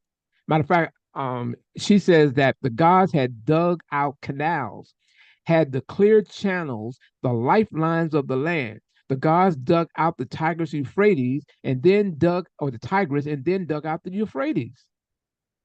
Assyriologist Benjamin Foster in 1993, he did a translation of it. What did he say? It makes sense because it seems like people will be wanting to live more than thinking about fashion. Like, what was the goal for? But digging out canals and water and fishing makes sense for regular living. Like, what was the goal to do? Well, see, this is well, you got to ask the question. Okay, so if they were mining for gold, what were they mining for? Were they wearing it? I believe they're wearing the gold. I believe they're using that gold as part of their technology. Yeah. And that was one of the arguments that was proposed, that the storyline goes that the Anunnaki, they came to Earth to mine for gold because they needed that gold to reknit the ozone layer that had been depleted. Well, then it should say that. There should be some reference in Mesopotamian literature that says what you just said. It ain't there. So anybody that comes forth from this point on, anybody that comes and says, well, yeah, the Anunnaki, they came to Earth and they created, they had to get the gold. And because it was such an arduous task, mining for gold, they needed to create a being, a people, a man, a type of creature, a primate. Now they're saying it was monkeys. They had to create. We're going to get into that in a second. Yeah. They're saying that they needed to jumpstart or speed up the evolution process to get these savage ape-like creatures to be able to utilize work tools to do the mining and free the Igigi gods from having to do the hard work. Who said that? Ooh. This is in Sitchin's writings. This is in the commentaries of Billy Carson. This is in the writings of Malachi York. So the idea is that we were created in order to be the ones to mine the gold and also the minerals for them. Yes. That's what they say. The inscription does not say that. That's where I'm coming from. Just like when I give you my good brother Smash Rockwell, the way he just goes daily, nonstop, just beating your head and talking about Black Egypt and all this other stuff, right? My position is, when it comes to this Mesopotamian stuff and this Sitchin talking point, I kind of beat it out of you with all these articles that I'm put up, because I don't really deal with it on YouTube anymore. But for years I was dealing with it daily. I try to go into some of these other groups, but I get kicked out or whatever, because this is just my hobby. This is something that I do, that I enjoy, and it just bothers me because being a part of a cult, the York cult, and how he was able to push this stuff that even today we're still using it, and we're making up excuses trying to confirm it. It's just not there. So yeah, what the brother said that so we were a part of like some laboratory experiment. Yeah, that's what the claim is, but it's just not there textually. Now, if they're going to say that this is the case, then they should be able to get that information, because the Sumerians, the Akkadians, the Neo-Assyrians, Hittite, everybody left documentation because they wrote it. They got thousands and thousands of documents. So it's no excuse. So you should be able to pull it up if you're going to quote it. So, real fast. So yeah, so like I was saying with York, that was his whole thing. He even put out a book called Inky as Creator, and he talked about it. In fact, he says that But he was the inky. goal, huh? But he himself was inky, right? Didn't he say No, he's saying that he was the son of Inky. Yeah, he was Marduk. He pretended to be Marduk, among other characters. But his whole thing was that he tried to link it in with Africa. He said, well, quote, gold or the Abzu was in South Africa, and the Abzu is South Africa, even though Ab and Zu, it had nothing to do with Africa, because Ab and Zu is like deep waters. It has nothing to do with what he's saying. So this is what Zechariah Sitchin said in the Wars of Gods and Men on page 78. The metal, with its unique properties, was indeed back home for a vital need, or it was needed back home for a vital need. As best as we can make out, this vital need could have been for suspending the gold particles in Nibiru's wanting atmosphere, and thus shield it from critical dispensation. In other words, he's relying on the conjecture, guessing about the gold story. He doesn't cite the source. He doesn't cite an inscription. The above comments of Sitchin is where York plagiarized the idea that Anu sent the Anunnaki to Earth to gather gold and take back to York's fallacious planet Risk to repair its ozone. Because York says in the book, The Holy Tablets, chapter 2, tablet 130 and 31, he says, the planet Risk has 3 suns, Utu, Asu, and Shemesh, that all have damaging ultraviolet rays that has much faster rotation than that of this planet. So the depletion of the ozone layer occurred at a faster rate. We needed to build a protection, a dome of gold dust particles suspended in the atmosphere to protect the planet from the damaging ultraviolet rays. It sounds heavy. Yeah, that was phenomenal. It sounds heavy, but slow it down. What building? Yeah, go ahead. Huh? No. Building, meaning they had to somehow, which is not explained, they had to take that gold and let it suspend into the atmosphere to reknit the ozone layer that had been depleted from the planet, from the sun of that planet Risk.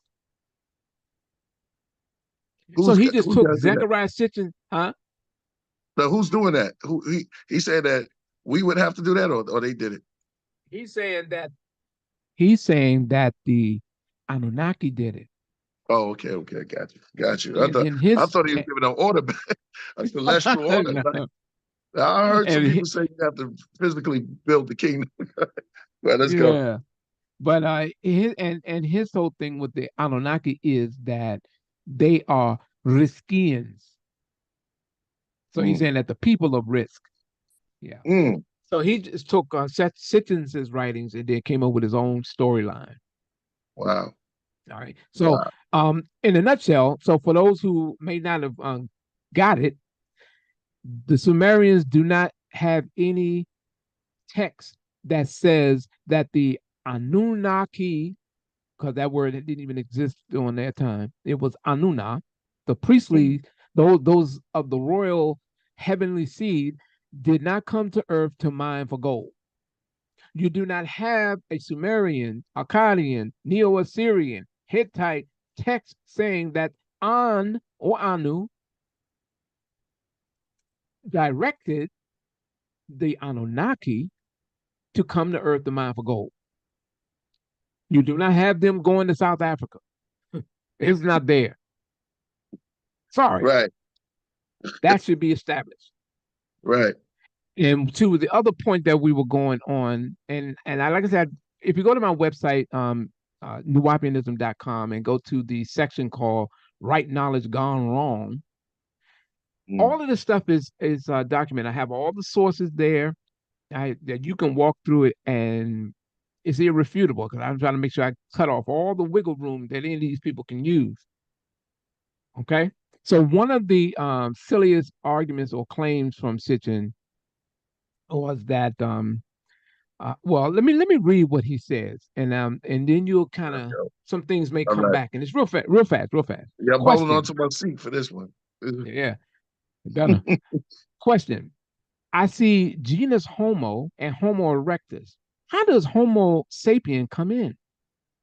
Now, this is coming from the Sacred Records of Atum Re, the Black Book, page 95 and 96, page 95 and 96, and page 40. So he says here, 450,000 years ago, another group of beings called Neterat and Anunnaki, led by Enki, arrived on Earth in search of gold to mend their planet's ozone layer. Crafts with loads of workers were sent to mine the gold and take to their planet. This work became tiresome for the Neterat.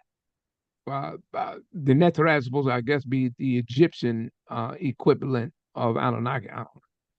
They decided to create a being for the purpose of working the mines for them.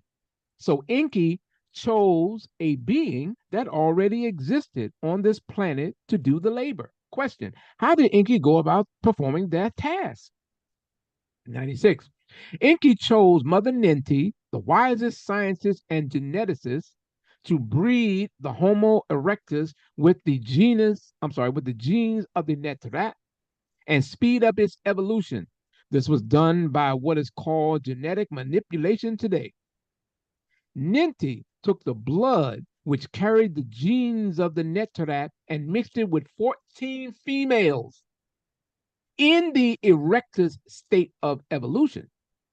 However, the asexual trait from the reptilian in them still dominated them and made it unable to procreate on their own. So Ninti chose to breed with Lars. Simians, intelligent ape people, whose queen was called Zira. Now, Zira, I'm telling you, I know who Zira is because me and Dad, we used to watch Planet of the Apes. You know where I'm going with that, so I don't have to go any further. As opposed to Akins, the evil Lairs, whose king was Sheetar. She also bred with the chimpanzee and gibbon, who were recognized for their intelligence. These breeds gave birth to many defected beings, some born with hair all over their body, called hirsutism, or scales all over their body, called ichthyosis, which was with this very large head called hydroencephalic or lupus, leprosy, giantism, just to name a few. These deformities, the genetic deficiencies and chromosomal distortions, which were the results of such things as Siamese twins and the likes.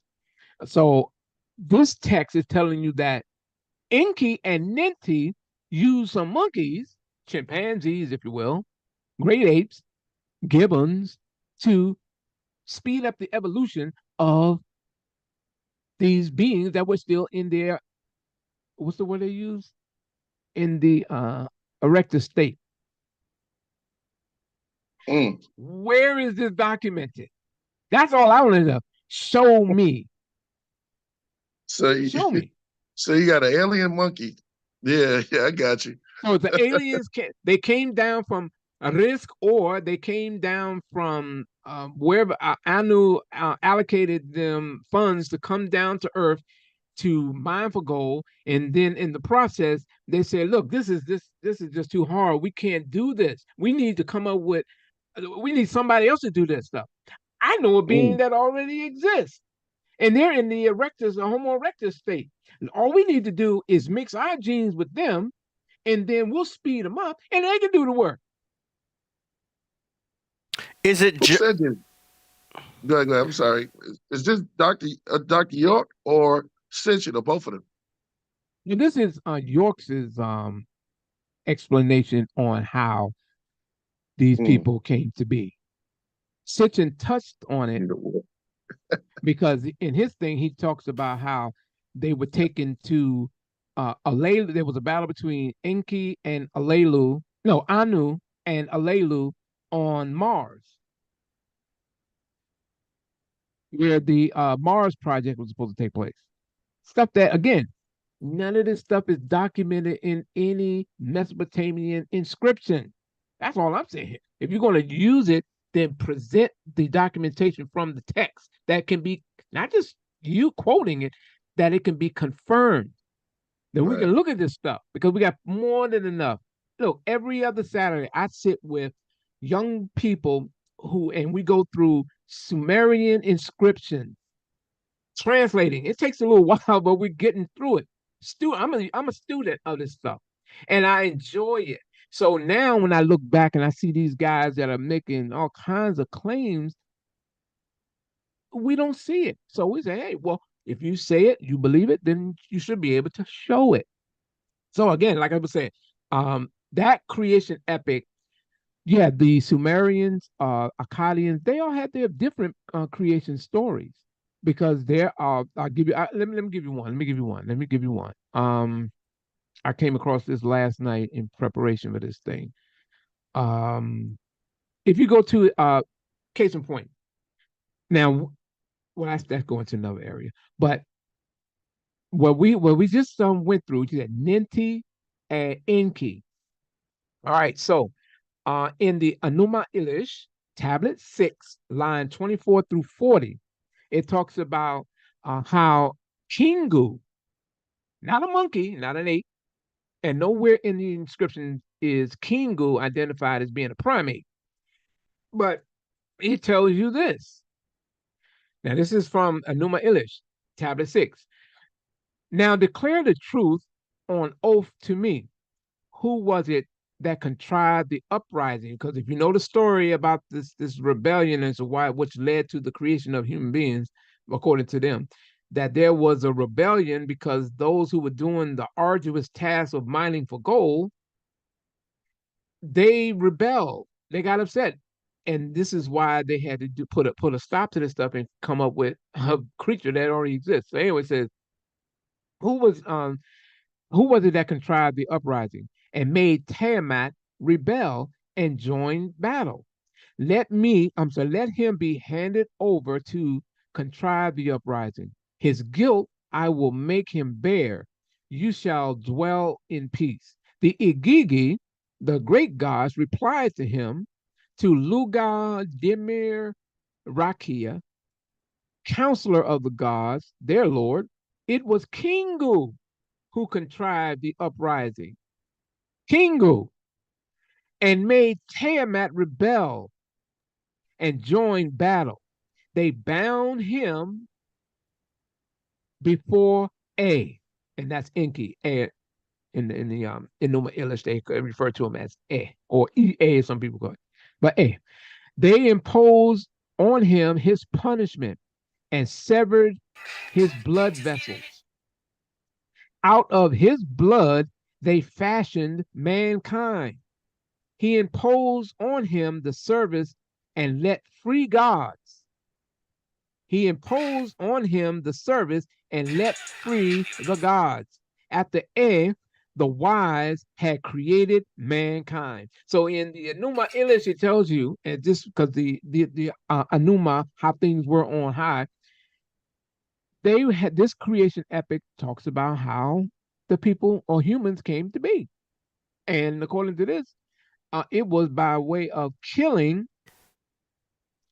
Kingu and using his blood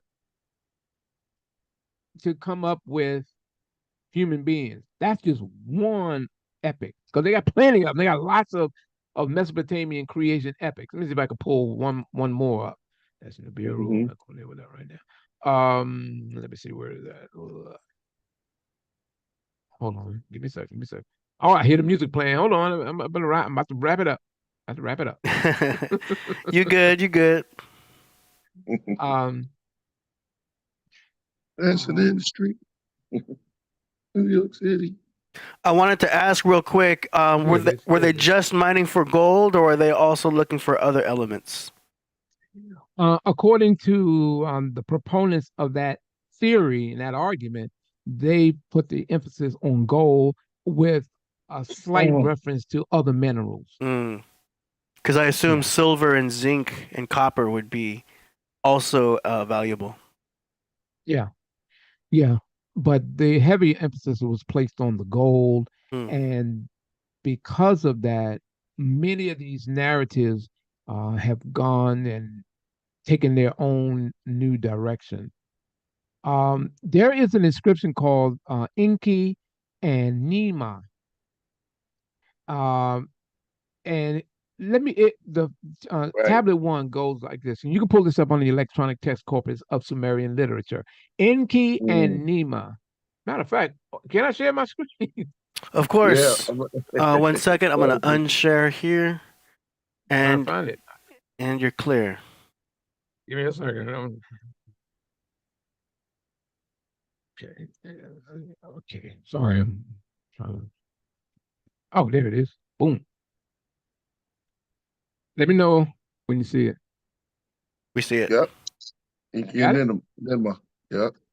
All right. So in those days, in the days when heaven and earth were created, in those nights, in the nights when heaven and earth were created, in those years, in the years when the fates were determined, when the Anunnagas were born, when the goddesses were taken in marriage, when the goddesses were distributed in heaven and earth, when the goddesses, the missing lines there, became pregnant and gave birth, when the gods were obliged, their food, missing lines, for their meals, the senior gods oversaw work, while the minor gods were bearing the toil. The gods were digging the canals and piling up the silt in Hirali.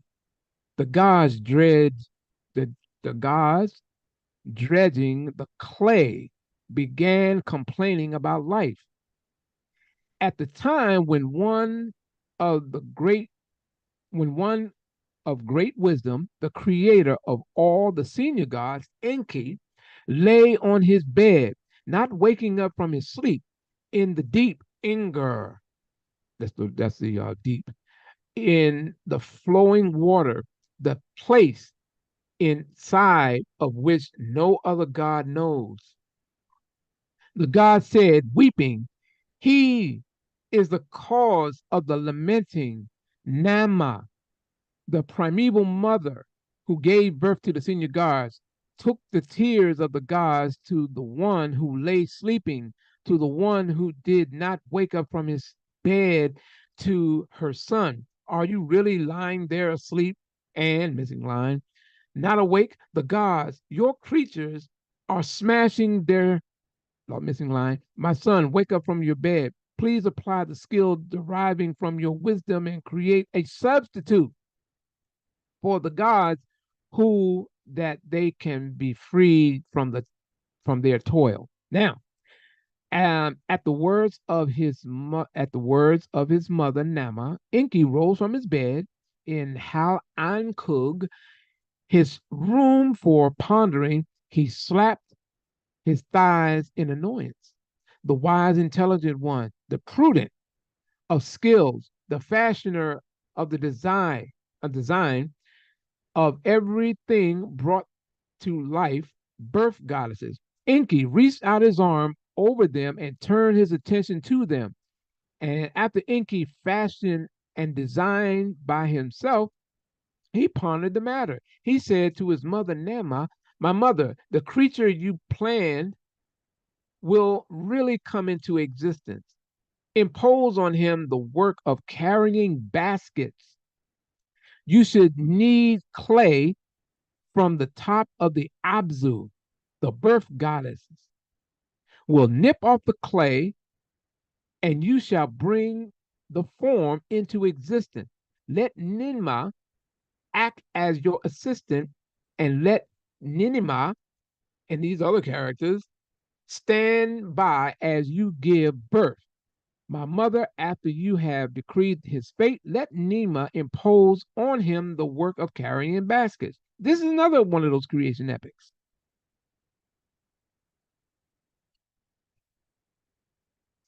Wow. So the point I was trying to put is, if you read the entire inscription, and they even celebrate Ninki and Emma and Nema, they drank beer, their hearts became elated. And then Nema said to Enki, "Man's body can be either good or bad, and whether I make a fate good or bad depends on my will." So this is another one of those creation epics, because there are plenty of them. There's so many of them. So it's not something that is just limited to just Kingu being taken down and his blood is being used by the Agigi or Ananaku. No, this is just depending on which period in Sumer, I'm sorry, depending on which period in either Sumer or Akkad, that they come up with their own epic of creation myths. But somebody took that stuff and then they're taking it literal. And they're out telling people, oh, and then they try to mesh it with biblical narratives. They say, see, this means, this is why he said this in the Bible, because the Bible said that this means this over here. And no, it just doesn't work like that. They are very specific. They have different creation epics. And unfortunately, the stuff that they're using today, saying that Anu sent the Anunnaki here to mine for gold and take back to Nibiru, just is not there. Matter of fact, you don't find Anu being the pilot or Enki being a co-pilot on planet Nibiru.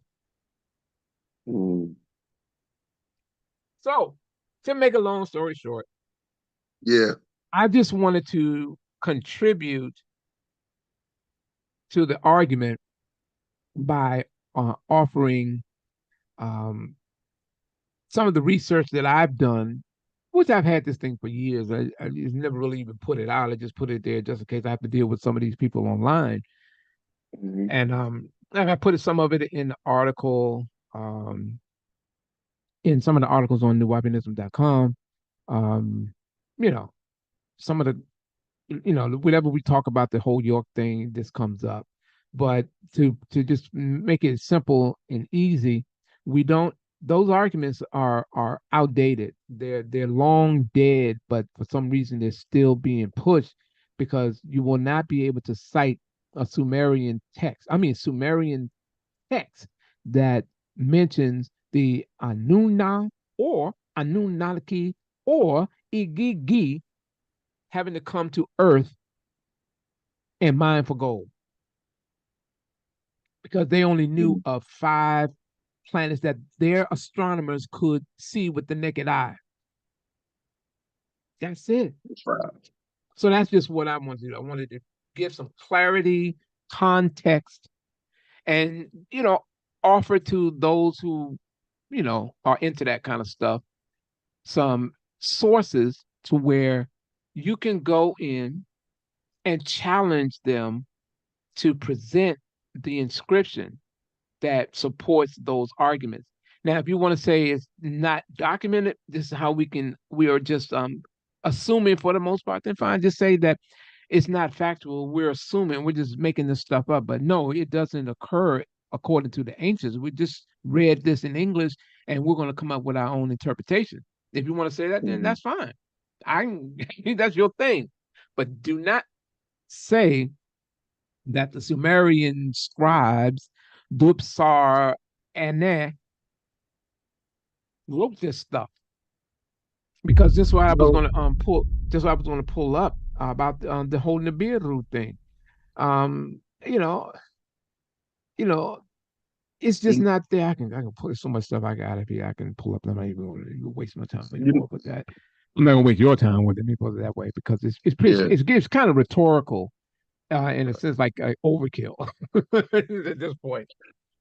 But sometimes the problem is like, okay, we could go into the cult. The cult thing is like it's easy. I don't even know. For me, it was kind of easier to ask questions to my pastor back in the days. But then some of these cult, these leaders, it's kind of hard to go up there and question things. But you have to do your research on a low or stuff like that because the way I should have just asked you how you know when you're in a cult. When you, it's kind of hard to question people that just telling you stuff. That's a good point. If you're in a cult, how do you know you're in a cult? Yeah. And from conversations I've had with many of York's victims or survivors, a lot of them, because they were raised within the walls of the organization, they didn't even know that they were in a cult. It wasn't until a lot of them got older and were outside of it that they read about what a cult was. Right. Because you got different connotations or definitions of what a cult is. But the general term that we know now of a charismatic character with the ability to do this and that, and he's a central figure and he's a God character, and on and on and on, they can make that comparison because they lived through it. So when the question is asked, how do you know you're in a cult? It's usually when you become conscious of the fact that you're in a cult. Right. Well, it comes from the word culture, right? Or cultivate. Yeah. We used to use that because whenever someone would refer to us as a cult, we say, well, we're a culture and we're cultivating our culture.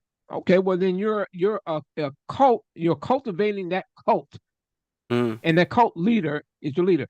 Now York is on the record, of course, as saying that I had to create a cult that would keep the Hebrew Israelites away, keep the Nation of Islam away, the Christians away, the Muslims away, and I would have to change my name every now and then before I become too noticeable. And he said that I needed to get a logo, so I needed a star. I needed a 6-pointed star and crescent with an Ankh. So he stole Helena Blavatsky's Thule Society's the Theosophy Society's logo. What? If you look at the logo, when we were Ansar Allah, we were the Nubian Islamic Hebrews. Oh yeah. Right? When he ran out of Islam or was chased out of Islam, and then pretended to say that, oh well, we left Islam because we're not in that school anymore. So we are going back to where we used to be. We were the Nubian Hebrews, who are original Native Americans. We're Nubian Hebrew. But the logo was the 6-pointed star with the Ankh in the center with the crescent. And if you go back to Helena Blavatsky's Theosophy Society, you'll find that it's being their logo. Today we still have cult followers, but we just call them subscribers. Yeah. Yeah, they've branched off into many different denominations because some people have the tendency to accept different parts of it, or they don't want to be totally associated with it because that name is infamous for debauchery. And so the name changed to Sabaeans, but the philosophy is still the same. The main character is still there. Who they hold allegiance to as being, their God. But aside from all of that, there are many groups that are out there that are pushing a similar narrative. The Raelians, they push that whole thing.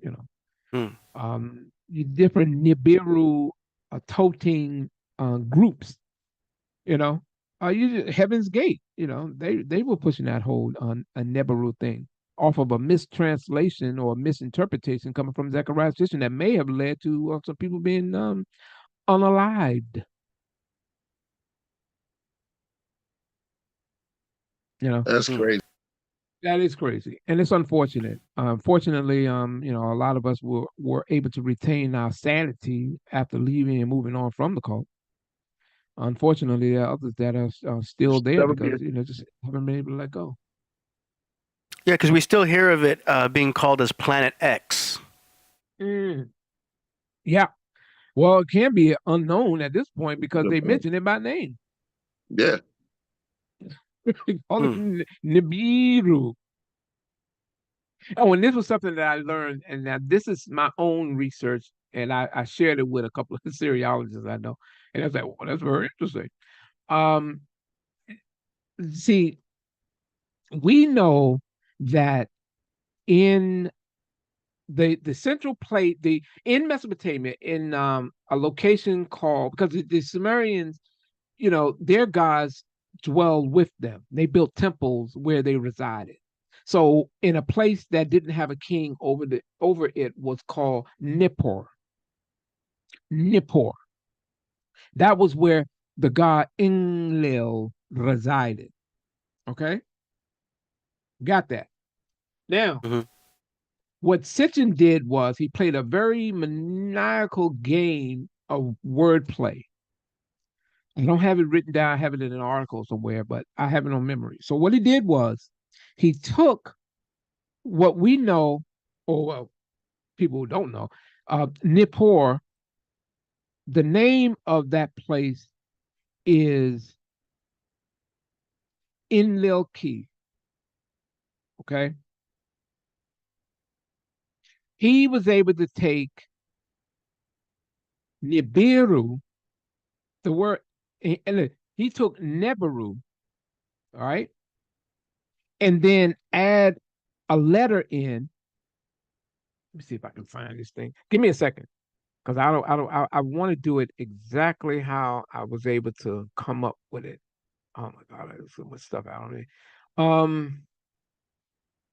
If you bear with me, because Nibiru, where is it at?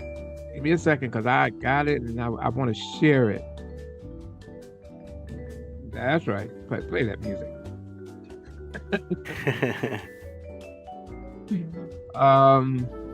Give me a second, because I got it here, and I'm not going anywhere until I share this little thing that I was able to kind That's right. This will give people a chance to go grab another drink. Yeah, grab another drink. Pour some coffee. Take this time to get another glass of. I found it. Oh, here we go. Yeah. Priest, you muted. Sorry, everybody, this is the time we have the tea break. You can go get your tea. This is very interesting. He's going in. We are actually reading we're reading the ancient cuneiform, the language of the Akkadians and the Sumerians. He's going through it. Atrahasis, we're going and seeing what they really was talking about. Besides what Zechariah Sitchin, some of you people, some of y'all may be up on Zechariah Sitchin. It started with him, then it trickled down to Dr. York, and now we have Billy Carson, who out there, and my man Chuck Morgan is not going for it. He's got his grenades. Throwing it, baby. Just throw it. Yeah, that's it. Well, hopefully a lot of us wake up. Yeah. Just sharing. Okay, can I share this real fast? Yes, sir. Yeah. I'm gonna unshare on this end. This won't take no time. And you're ready. Right to the point. Hold on, let me get you here. AD, you taking it in, AD? Yeah, man, it's interesting. It's interesting. Yeah. All you got to do is just if you go back over this thing, write it down, some of the quotes, the sources. Yeah. And then dig into it. Priest always pointed out the Sumerian perspective. Yes, that's right. Right. So here we go. Fuck 'em. So, yeah, this particular location. So you got Enlil and Key. Okay, the land of Enlil. Now, what's interesting is you see this word is called Nibru. Get it? Yeah, Nibru Key. Nibiru. Nibru. Right? Nibiru. So the temple dedicated to the deity Enlil was not Nibiru, it was the planet Jupiter. Here's a little background information on Nibru. The patron deity of Nibru was Enlil, who was elevated to the supreme deity of Mesopotamian pantheon during the early dynastic period. His temple at Nippur was the Acor, or the house which is in the mountain. Other cults located in Nibru included the cults of Enlil's wife. But I don't even go all right. So get right to the point. So the point of it was that the Sumerian settlement Nibru has been confused by onlookers who sees the English spelling at a glance as the spelling of Nibiru in Akkadian. It's a common mistake. But those who may not know the differences will promote the spacecraft rhetoric that Nibruki is Nibiru on Earth, and that's false. So, this is that temple right here. So, it's recorded as Nibruki or Nibru, the toponym for Nippur. Okay, Enlil's land. The determinative, of course, Dingir is attached to the divine names. The determinative key is attached to the geographical names. In the example of writing, the name of the city would attach the determinative key. And my point was that what is that? What he did was, hold on, let me get it. Here we go, right here. So what happened was, if you put into any online search engine Nibru, you'll see a correction. You'll see a correcting. I got that mixed up. Asking if you meant, you get the correction of Nibru, and that becomes where the problem starts. So while researching and looking closer at the two words Nibru and Nibiru, it's not difficult to imagine how some people with dishonest intentions would develop a false narrative regarding the two. In saying that, it's more than a coincidence that Zechariah Sitchin would popularize the notion of the Anunnaki residing in or on Nibiru. Being familiar with the settlement name of Nibiru, Sitchin would know that it has nothing to do with Jupiter. Nibiru. This is key because in Sumerian literature, the pantheon of gods, according to the myths, resided or occupied Nibru. The name of the temple dedicated to Enlil, altering an English spelling, would drastically change the meaning and direction of the literature in translation. And it appears to be the case. When seeking to deceive a reader using the English spelling, some writers like Sitchin and York would define Nibruki as Nibruki, Sumerian, meaning earthplace of Nibiru. That's what York said, which he got from Sitchin. You can find this meaning in York's Holy Tablets, blah, blah, blah. So here we go, right here. So using the English, if the I is added to Nibru here, at the top of them, it then changes and becomes Nibiru.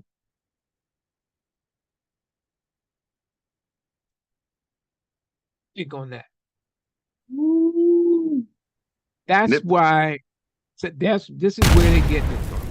So the place where the god Enlil, who was the high god in the Sumerian pantheon, An was the god of the sky, and then you had the god of air, which was Enlil, right? And his temple, which was so sacred that you had no king in Nibru or Nippur, The name Nippur or Nibiru is, if you add one more I in English, you get Nibiru. Nibiru. Mm-hmm. That's the game that was played. Very, very Nibiru dirty. implement.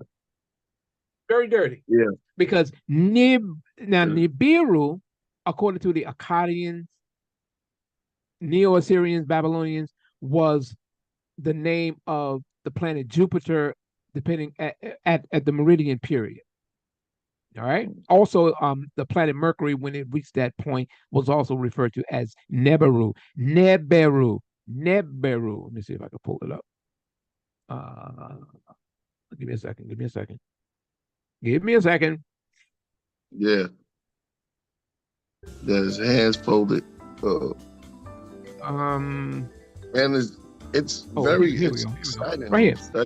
Okay, so depending on how they have it in the text, you have Nibiri or Neberu, as you spell it in English. So they were Neberu is where you're identifying that planet, which we call Jupiter. But what happened here as part of the game, because no one really went through or to challenge someone like Sitchin at the time, because he was so advanced by going to different places and looking at this stuff and then manipulating it. He just left a good manual for other people that may have deceptive ideas to use his format and then kind of add on to it, because if you're not familiar with or study this stuff, you're not going to know anything about it. You see what I mean? Mm-hmm. So that was where I'm trying to find that right there. Yeah. Yeah. So that's what I came up with when I was going through this stuff in English in preparation for a show I did, and this article which came from it. Yeah. So you add in English, if you take Nibiru, if you take Nibiru as a transliteration, being a toponym, and then say Nibiru, then that was how they was able to manipulate it. Because because you don't pronounce the key in Nibru key, because if you're reading the inscription, when you come and you see this, where is it? When you see this little oh God, where is it? When you see usually I put these things in there, and I don't even see if I put it. But anyway, when you come across it, you'll see this little cuneiform sign called key, and it's used to denote land or place, similar to another a word that's not even a determinative, kalam, which is also for land or what you would call where they live or earth. Oh, here we go. Key, right here. This little thing that looks like you see little, this right here. This is in and lil, okay? Lil too, because there's a lil a one. But in, whenever you see this would be I think root 12. If you pull this up and you see it, say you're going to do a transliteration, you'll see this, and the first thing you got to do is say, is this talking about it? Well, you don't even look at it as being a character. As a person, you say, okay, well, they're using root 12, so that once you look at it and put it in context, you'll see that this is in and lil. And if you see key next to it, as opposed to determinative, which is a dingir before it, letting you know the name to follow was going to be a divine name, you don't see that.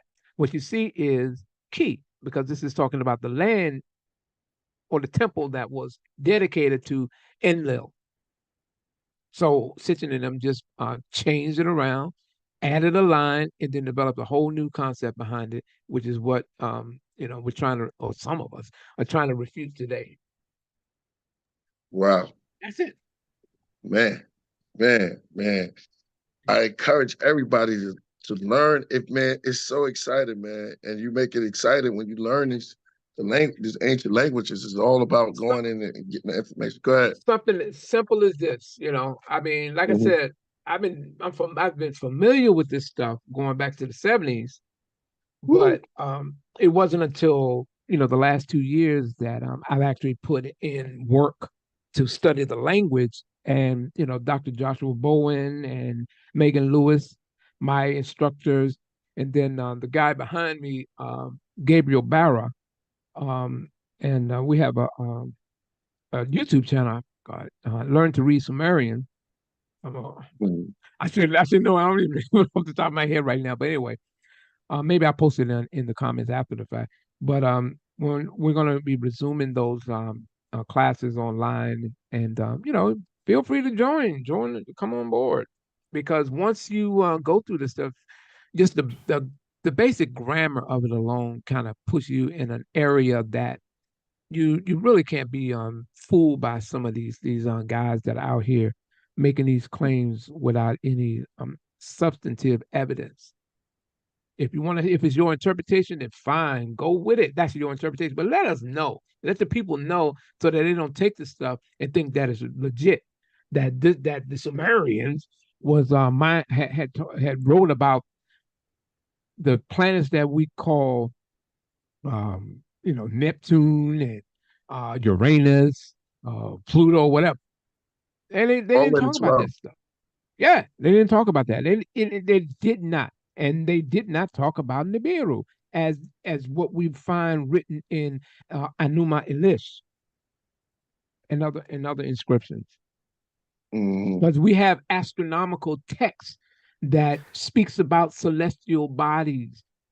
They just go on and on and on, tablet after tablet, talking about it, and there's very few references to those planets, and 5 is all that you've been able to find. Now, if you come back some years later, and then we find it after the hundreds of thousands of cuneiform texts out there that's been translated, maybe they'll come around one, and then it talks about what they're saying it is, but that is to be seen. But what they're saying, they cannot pull it up. Ben Carson can't pull up text. Now, the thing about him, and I find to be somewhat deceptive, is the fact that he knows, because he has a basic book on how to read Sumerian, just the basic grammar. You're not gonna get onto the essence of it. You can just get the general dusting of how to read an inscription, and so he would know that there is no inscription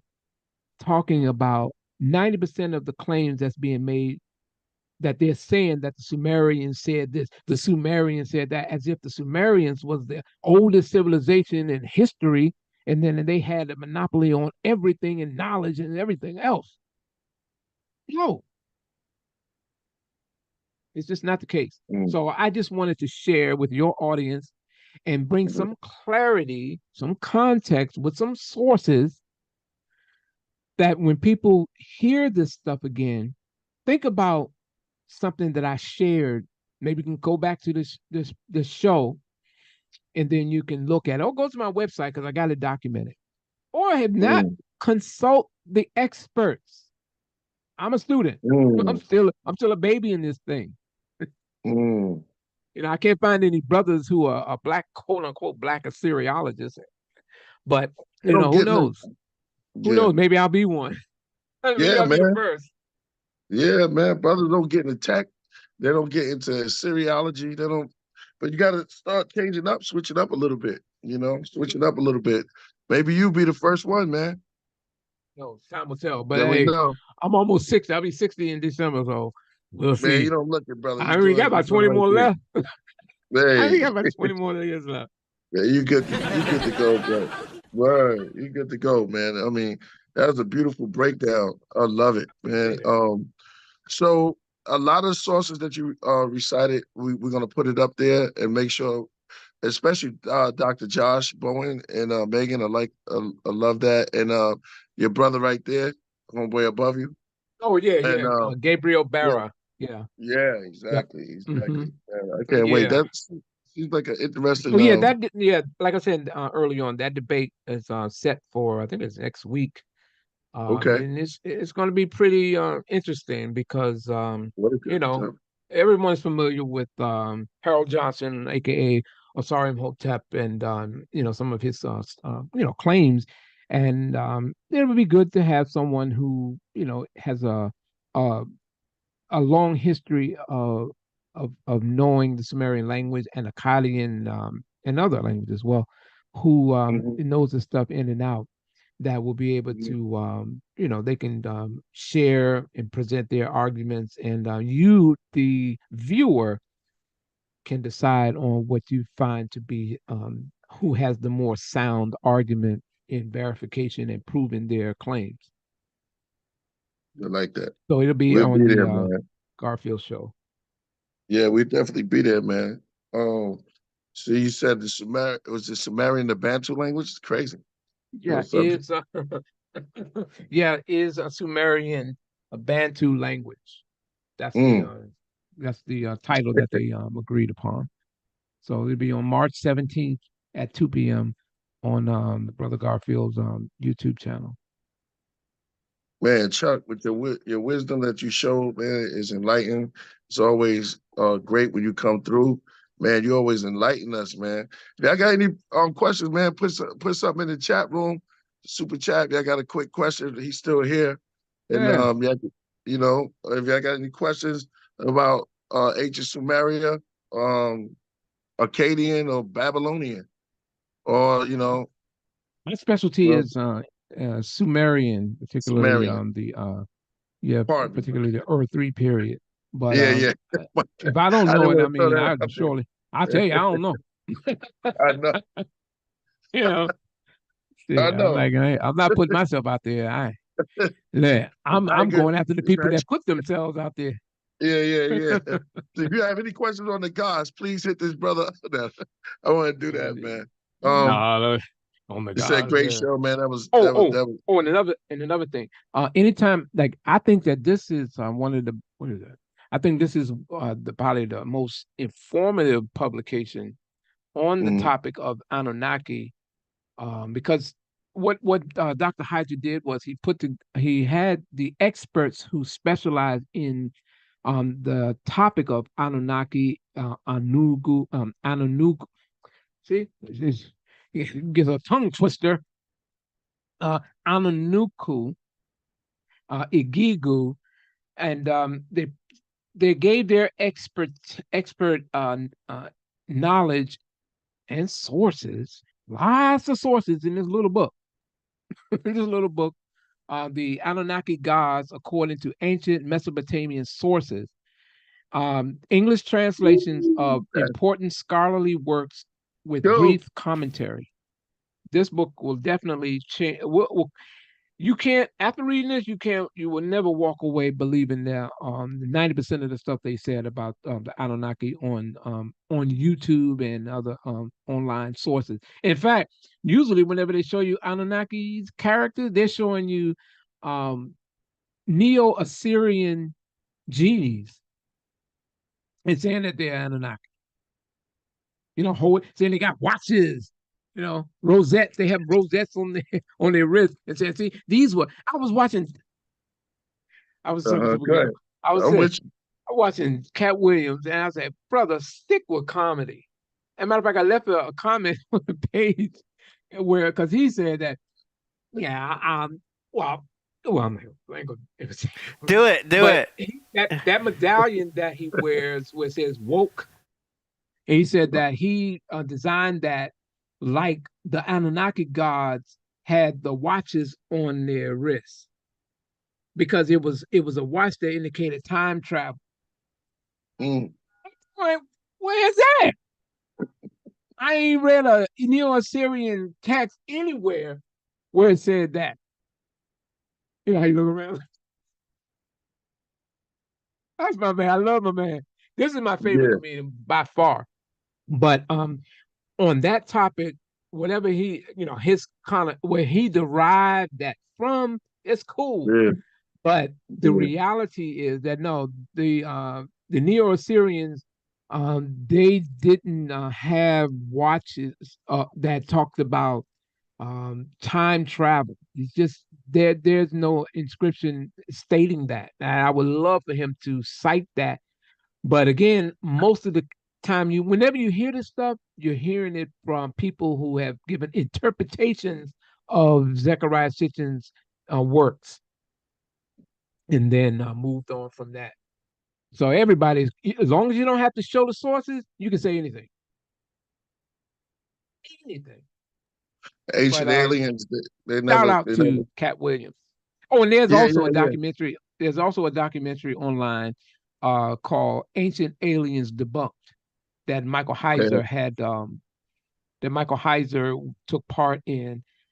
And it really goes over the main talking points of these ancient alien theorists and how they have been. Hey, you guys are on it. You guys are on it.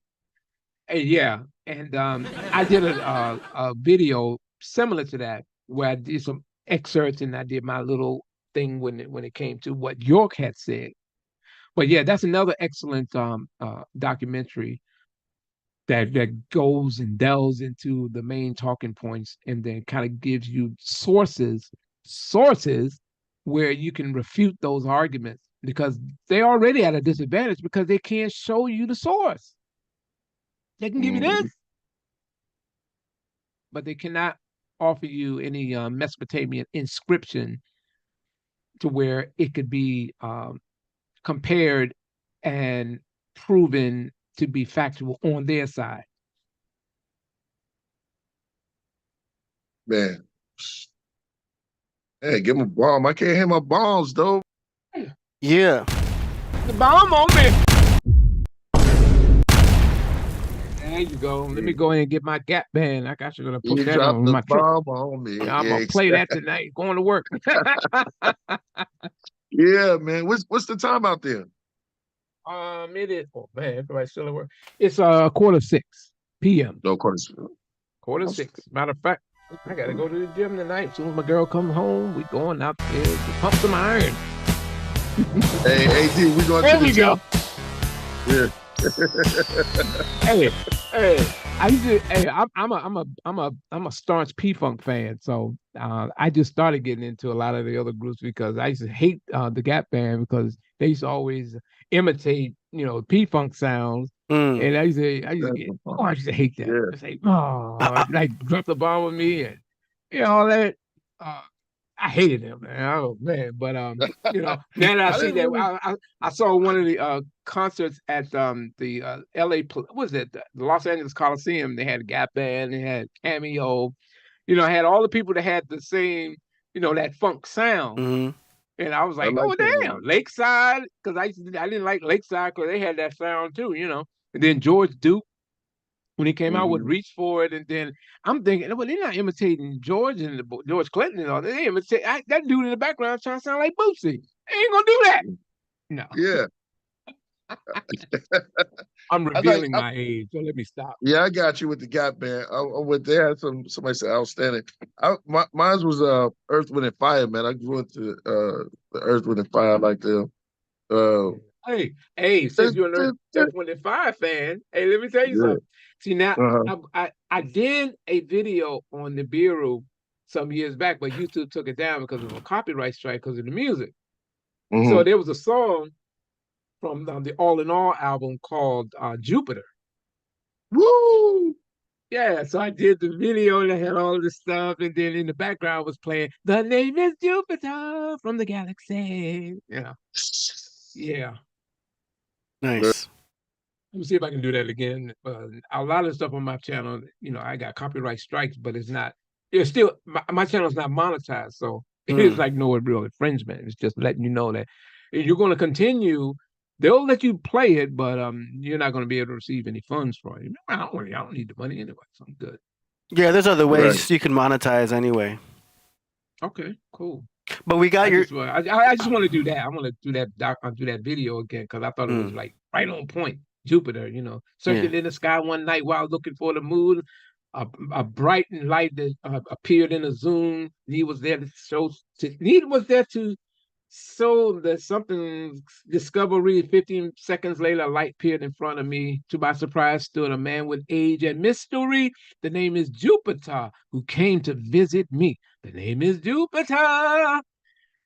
Nibiru.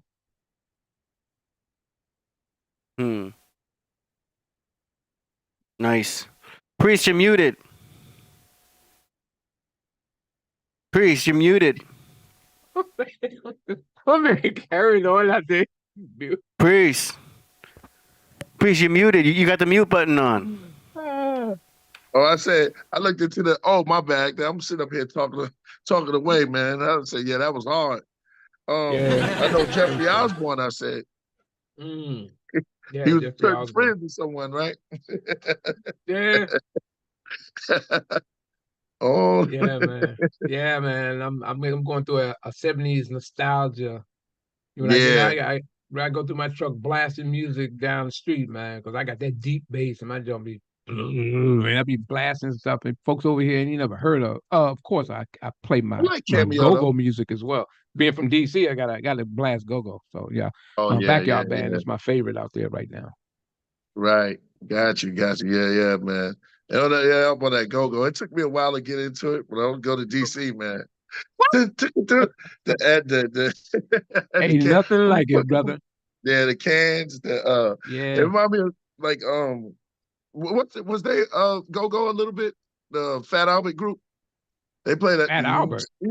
Yeah, remember? Doom, doom, Oh doom. no, that's some Bill Cosby stuff. No, I know I doing the part. never even liked Fat Albert and the Cosby Kids. His gang, You right? said Yeah, doing the yeah. butt.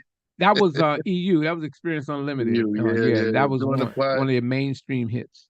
Yeah, mainstream. But they used to let's go. It's like a Yeah. band, like they up Well, on that go-go. go go music is best live. You know, Right. studio is nice if you want to sell, but go-go music Mm. is best heard live. And you know, my favorite because my mother was growing up because they went to Chuck Brown's funeral. You know, you say, "Oh Oh yeah, I wow. used to listen to Chuck Brown back in the late '70s or early '70s." You know, so yeah, Right. so go-go, you know, go-go's my thing. Chuck Brown, Northeast Groovers, Backyard Band, of course, EU and Rare Essence. You know, Right. you know, being on the island, you know, I still am plugged in back home. So, you know, it's not just like I left and then I'm just out in the abyss enjoying paradise, which I am, but I still got to have my go-go and my P-funk. Indeed. But I'm gonna let y'all Indeed. go. Well, what's once Prince did it, but then your P Funk did it over. Look at that. Doom, doom, doom, doom, doom. Oh, Oh, your creamy thighs. Erotic City. oh, Erotic City, yeah. Yeah, Yeah, yeah, yeah. I heard P Funk version. Fire. Nah, damn. Fire. Yeah, yeah. I, George. some things you just can't imitate. It's like maggot brain. You just can't. You know the way Yeah. only people I can see just like Eddie Hazel and Mike Hampton, or even when Gary Scheider when they would play that with maggot brain or Cosmic Slop. You know, whenever they Mm, open up a show, like you come to the Capitol Center back then, or come to mm, DC, they would play live. I mean, they always started off with Cosmic Slop, and you see Gary come out with the diaper on, but that guitar riff was just it's just a thing. Just you cannot imitate. Those days right. are long gone. I'm sorry to sound like an ancient one, but yes, days are gone. But you know, like I said, I can always go back in time by blasting my music and just loving the reaction people get on the street when I'm riding down the street with my fly ride. I'm still back That's in it, there. brother. Yeah. Well, man, Chuck, man, you did great, man. Man, it And was fun, man. I enjoyed it. it was definitely fun, man. It's always fun when you come through, man. So Yeah, we're gonna man. I put love it. all I love being on your show. oh, thank you, brother. Oh man, come on back, man. You know you got a Oh, free and by the key. way, I'm sorry, I didn't mean to interrupt you. I'm sorry. Go ahead. And by the way, I want to shout out because I know Uncle's is just trying to get on the show. I don't know Come what on. if he was at I was like, yeah, I got the link. But shout out Smile to me, man. to all the brothers and even with the sister Queen Nefertali. You know, we had a little conversation online. You know, it's very cordial and you know respectful. I think she's a good girl. She is very inquisitive. She reminded me of myself when I was growing up, and I actually like her. And I think that maybe if she can just you know just you know check some of the sources and then you know just make an evaluation because I'm just here to help and share what I know because it enriched my life and because this is something that I just enjoy, and I know that people like herself, Zion Lex, and others who study, Mesopotamian this or that, you know, in conversating with these people, I like to, I don't want to come off as an adversary, but I just want to share what I know, um, and what I've been able to research, and then, pass it on. If anybody can use it, cool. If not, it's all good. That's the thing, man. Don't hold back. That's the reason why I love it, because, man, you come out and you don't hold back. If you got a certain knowledge, why hold it back? Come on, if we don't learn anything, man, let's just elevate. And pyramids is one brick at a time. One person might do this. We can't break dance where everybody just doing the windmill. Somebody got to come with the 1990. You know what I'm saying? Priest likes to see a good battle too. Priest likes to see a one-on-one go on all the time. You know what I'm saying? That's why he wants to see sometimes a lion versus a tiger. With Leonidas. He want to see a versus. You know what I'm saying? He likes it. Yeah. That's all good, man. He wants to see a battle. I've done my battles. New York made a lot of money off of my battles when we used to do these shows on the radio, because doing the talk radio, you had people calling in and it'd just be nonstop arguing. And when I used to do the Mo Better Man show in DC on Wednesdays and Saturdays, it's called Scripture Unlimited. And we would argue from midnight until 6 a.m. Hey. This went on for a few years, and York. Right. We sent the tapes down to York, and he, made sold CDs and cassette tapes and stuff, So that was one of my contributions to the organization as far as that concerned. So being on the street, debating, arguing for hours, I've done it. I've done it all. State. It's a whole new world, AD. Yeah. I like to say I'm retired. Hey, I'm retired from the debating. I'm arguing with these people. Yeah, there's ways to have a debate, and then there's also ways of having a discussion. Do you know what I'm saying? It's always on how you formulate the discussion, because you could be in a discussion and be like, well, I heard this, and some people say this, and it kind of separates yourself from sounding like you're arguing, but rather having a discussion, because you're sharing several interpretations without connecting yourself to them. Exactly. Very excellent. I'm going to know how to use that. I'll cite you for that. Yeah, right. Yeah. The person that's never wrong. Yeah. You have to be willing to accept that you may be wrong. And I have no problem with saying, if I'm wrong, I will be the first to admit it, because that's how we grow. Because once I didn't know that. Well, you shared something with me I didn't know. And now I got to go into a new direction. You got to be humble with this stuff, because it's only information, and it constantly grows and changes and alters at time. Yeah, people will come at you like this. The sky is purple.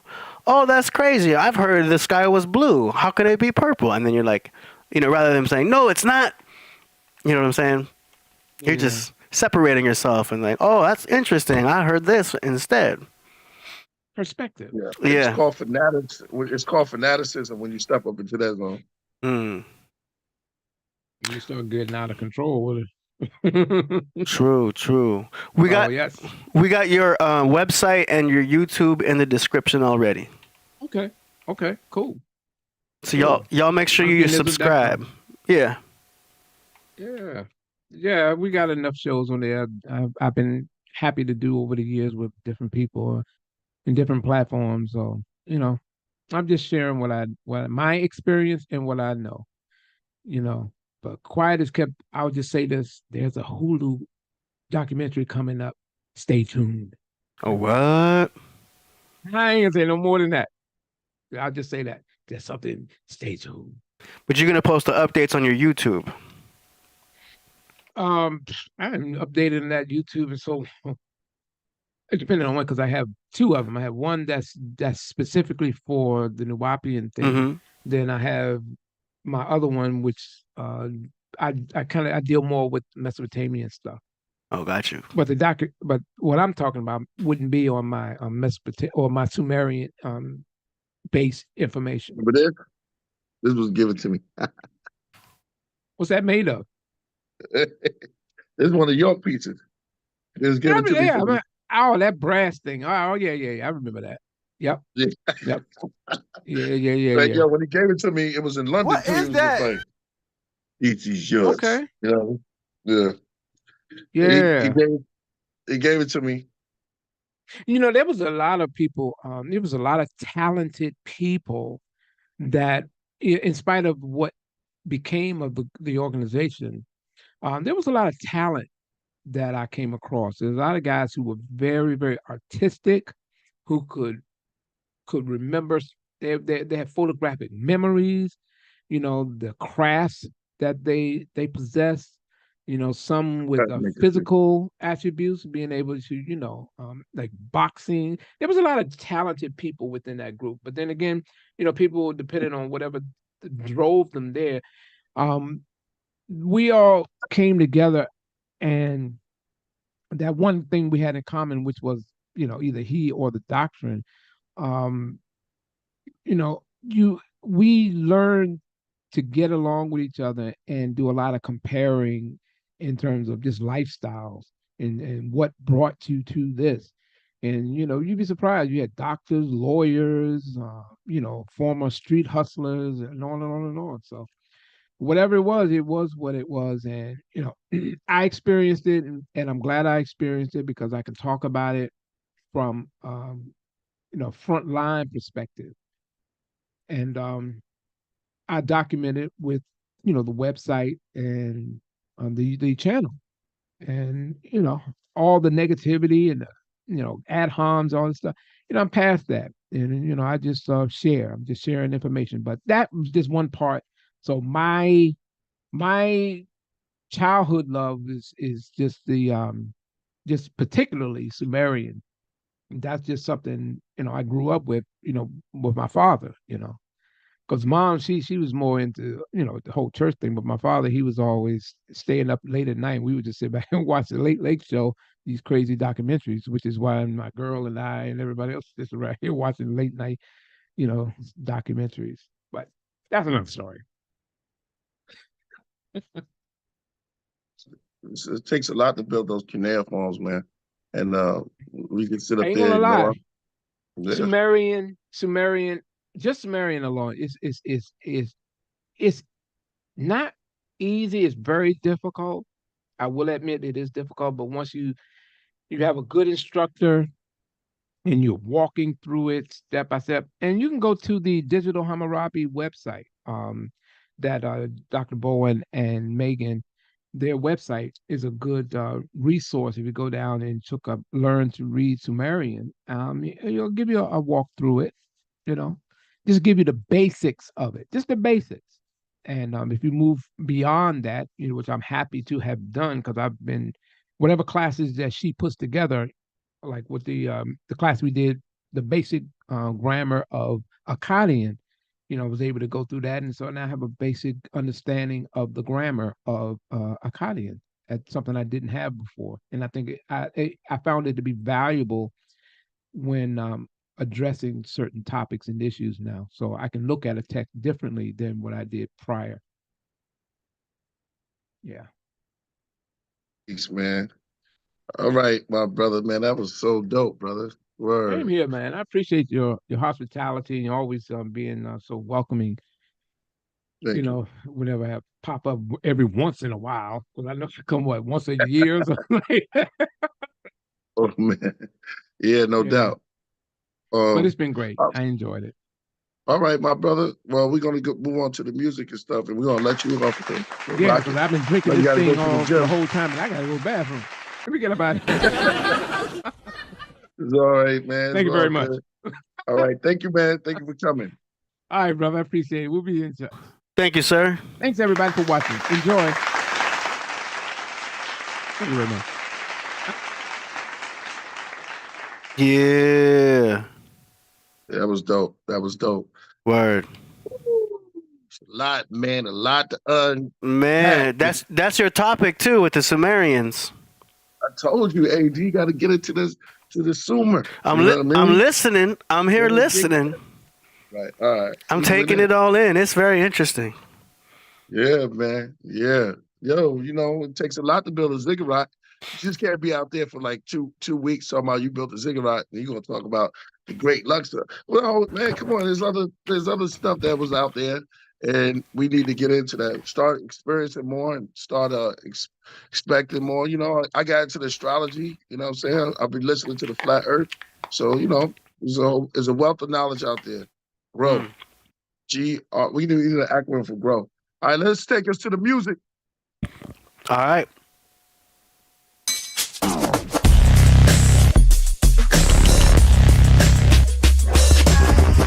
Song promotions. Yeah. Yeah, mic check 1 2. All right, let's go. We've got some really interesting song promotions tonight.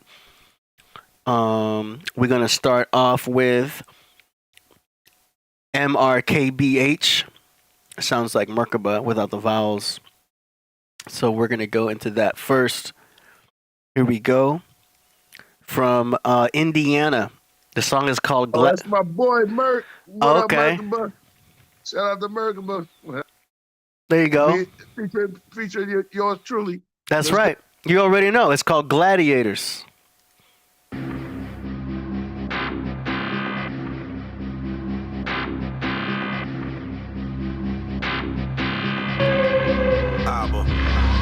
A modern day iconoclast, I smash American idols. Puppet masters as corrupt pastors swear on the Bible. Poverty, it's a ski mask you wear for survival. In this cold world, at times you have to carry a rifle. Mentally abused, wrongfully accused, in jail suffer. The reason is increasing the corporate sales numbers. As dirty bounty hunters are tracking the bail jumpers. Who runs the show? Frail motherfuckers that fell upwards. Billionaire inheritance, spoon in your mouth the silverware with brilliant glare.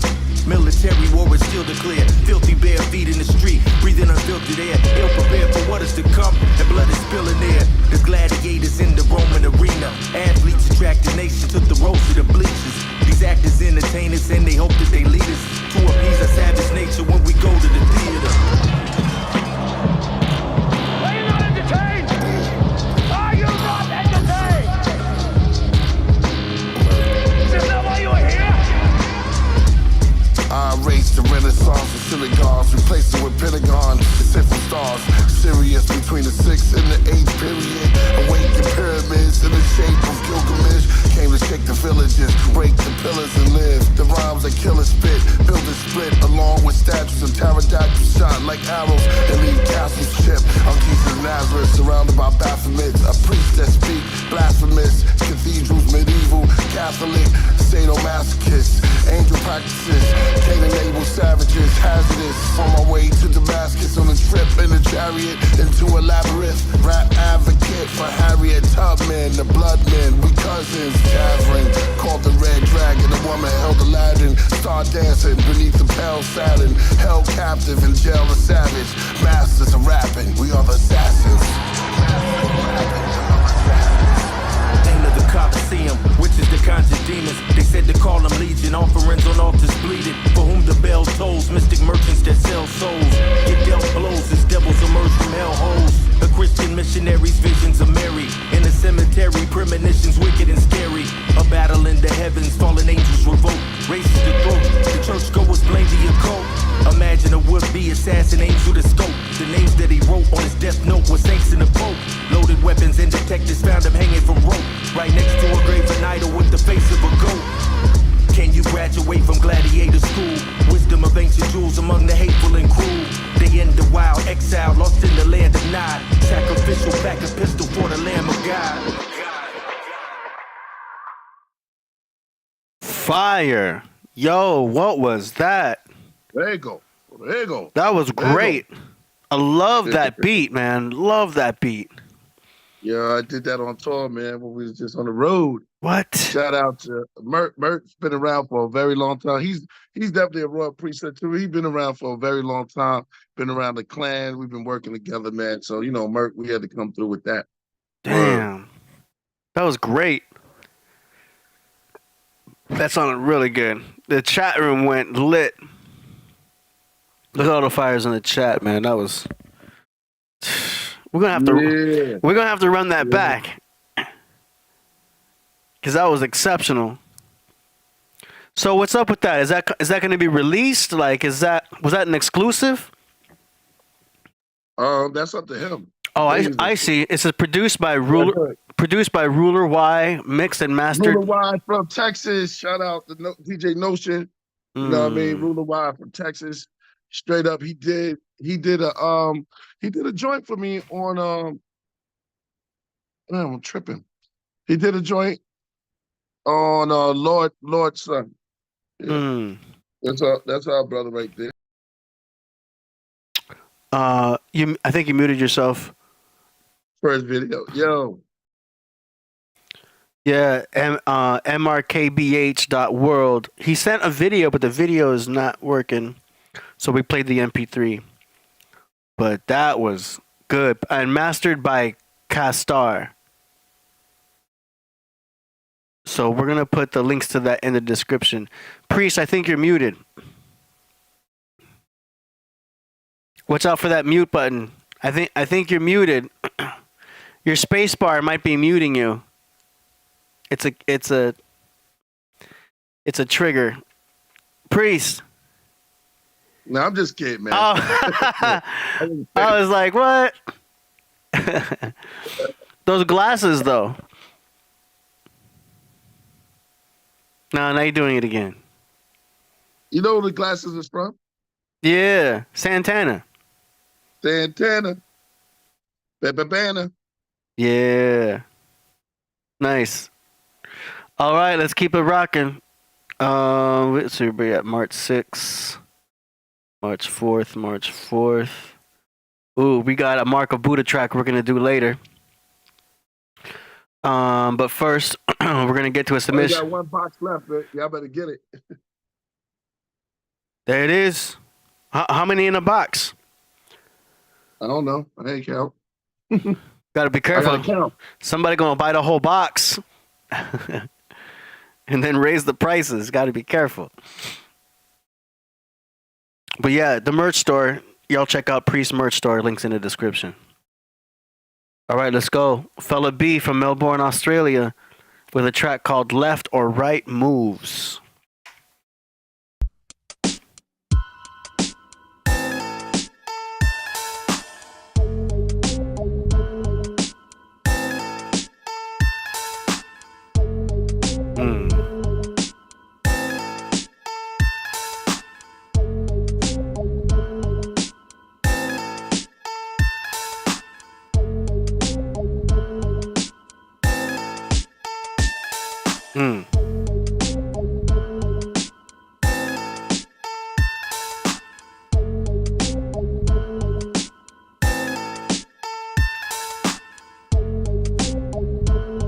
Yeah.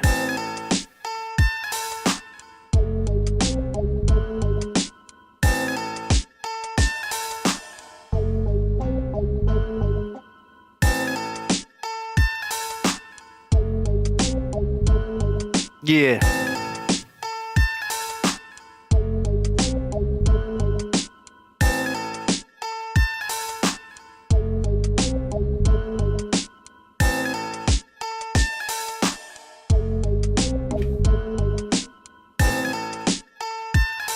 Yeah.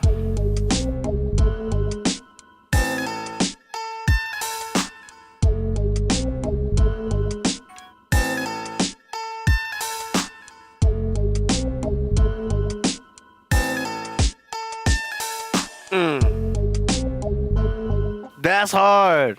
I like that beat a lot, man. Dun, dun, dun, dun, dun. Oh, I was trying to hold back, but that track is ready. Somebody about to hop on that. What you doing with that? Is you got a BeatStars account? No, I don't see that shit with a Frego. Right? Frego, ready to go. Ooh. Who did that? Melbourne? Yeah. They be coming with beats. They be coming with beats out there, yo. FELA.B. I like that.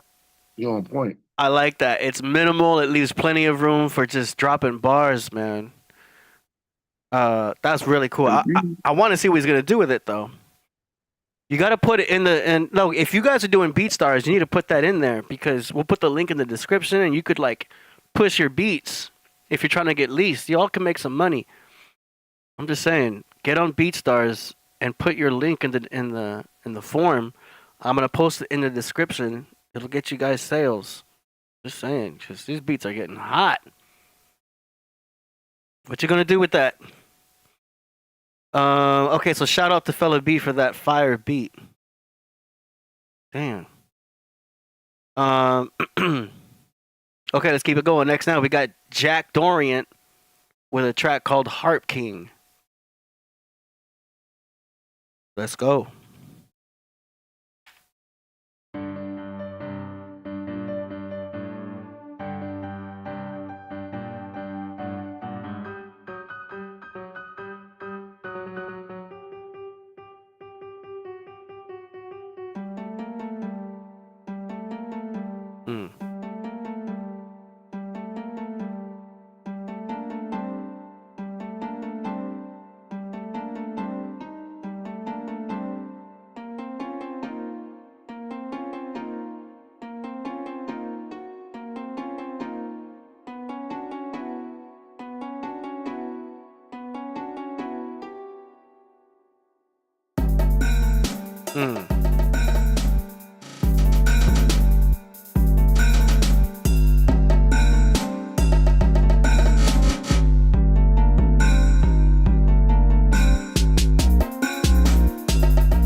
Rightly divide the word.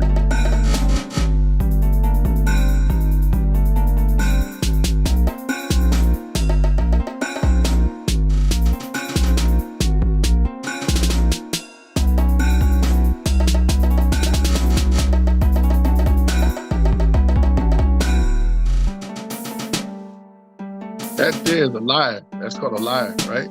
Yeah. It's a liar. I always want to learn how to play that.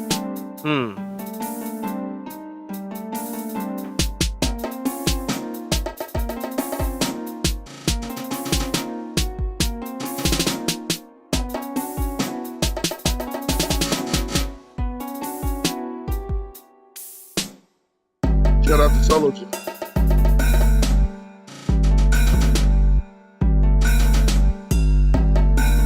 Hey.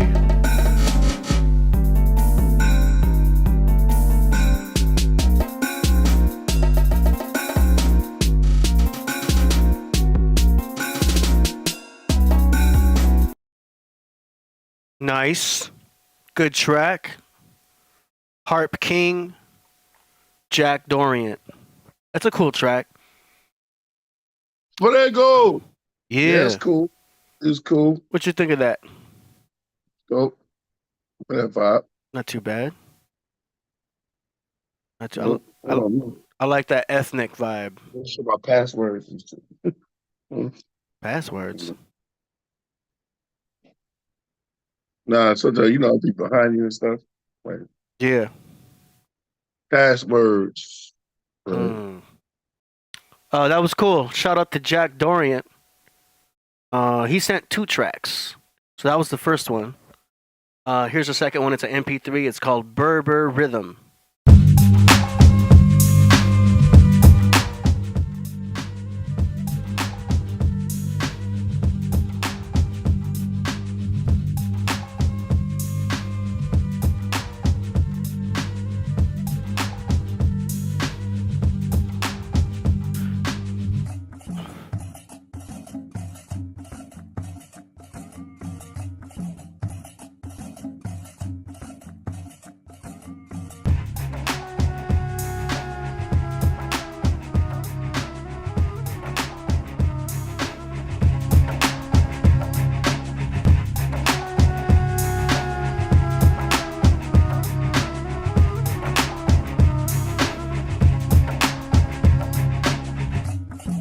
Information begin gathering, start my pattern, my start get towards Saturn.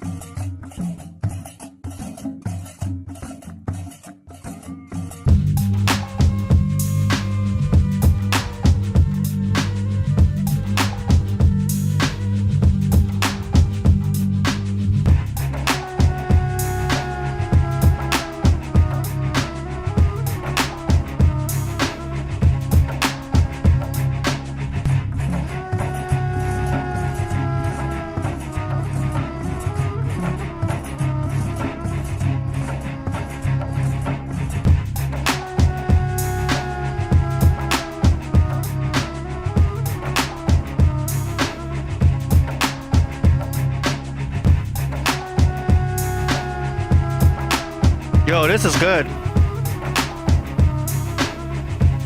Turn it in, kind of fly.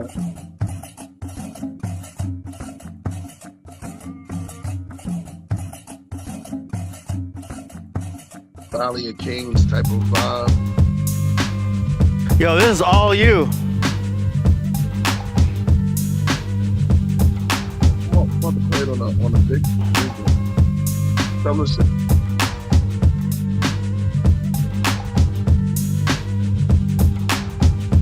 Yo, the quality of that beat is nice. Very nice instrumentation. Tell them send it in. That was great. That sounded like theatrical, like clean. That sounded like he made it like from scratch. It was just clean. It didn't sound sampled to me. It may have been, but it didn't sound sampled to me. But that was just very nice quality. The mix was good. I like the stereo spread on those drums. Production wise, that's ready, and it sounded like something that you would actually do good on top of course, too. Man, Jack Dawson's on fire, or Jack Doriant. That's what he's going by. Jack Doriant. Berber Rhythm. True story. If you want Priest to rap on that, Jack, send that to info@killahpriest.tv. Don't send it to me. You send that directly to Priest, and you and Priest can talk about that. Yeah, that was fire. That was fire. The chat room went crazy for it. Coverboy said it sounds like the first track on Vedic Vape Room. Yeah. Oh, David says, nah, it was sampled. Okay. Shout out to Da Vinci's back. Da Vinci's back? Also, if you guys have something you want to promote as far as like an ad, like you see right above us, we've got these ads. We're providing the ability to promote your ad up here as also. We're going to be showing this kind of overlay more often to do promotions. So if you guys want to get your ad up here as a sponsor, hit me up, ad@killahpriest.tv, and we can talk about that. But you can promote your company, you can promote your website, whatever. But yeah, this banner ad up here is, some advertising that you all can participate with for you and your company or project. Especially for my peoples out in Alaska. We're doing something. Me and AG is going to we're gonna do a whole thing for all my people out in Alaska. We're gonna be producing, making music, and we're doing a whole conglomerates and this is exclusive to Alaskan audience because my man Lance put me on to them, and I've been going out to Alaska for the last time. So I got to help these guys. They're really good, and I want to help them make their dreams come true in music wise. So Alaskan music, Alaska. Nice. So Killah Ska or Killah Alaska. Yeah, we're gonna make the music. It's gonna come. Nice. Shout out to Lance. That's fire. Okay. Next up, we've got a track here. What's that? I said, and Jocelyn and Chris. Okay. Nice. And my man Jared. Shout out to Jared too. Let's see. Next up, we've got a track from Aurora Borealis from the holy city of New York. The song is called The Avatar. Here we go.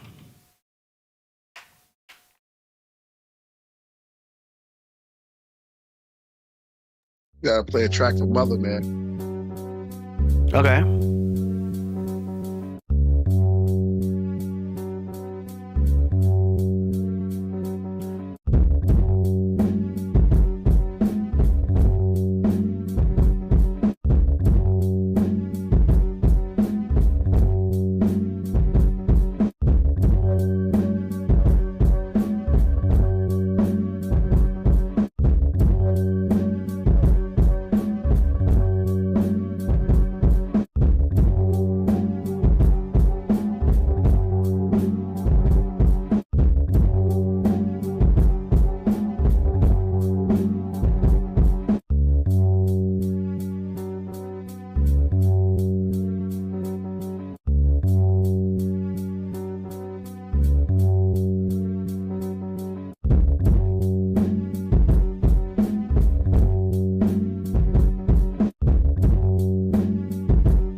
All right, so Aurora, you already know what I'm gonna say. I feel like you already know, but it's just basically that loop isn't connecting too well. You know what I mean? I can hear the breakup. It sounded like you copied and pasted, but it didn't connect perfectly within the grid. I'm not sure if you're using the grid.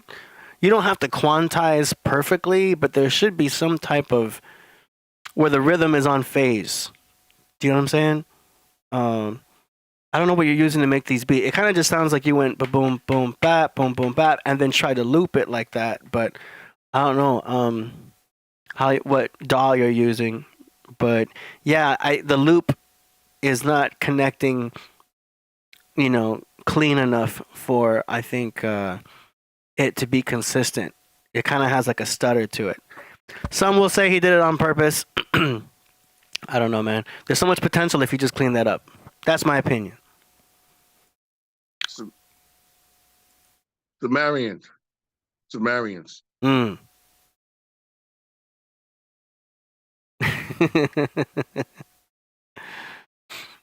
That's what's up.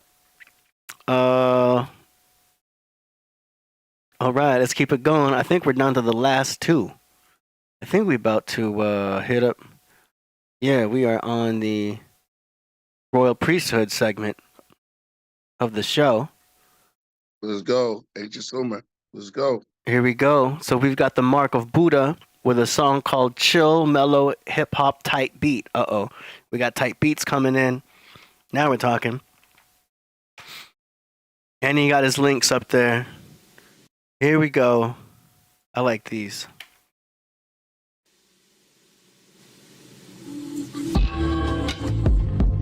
Bomb. Give him a bomb already. Okay.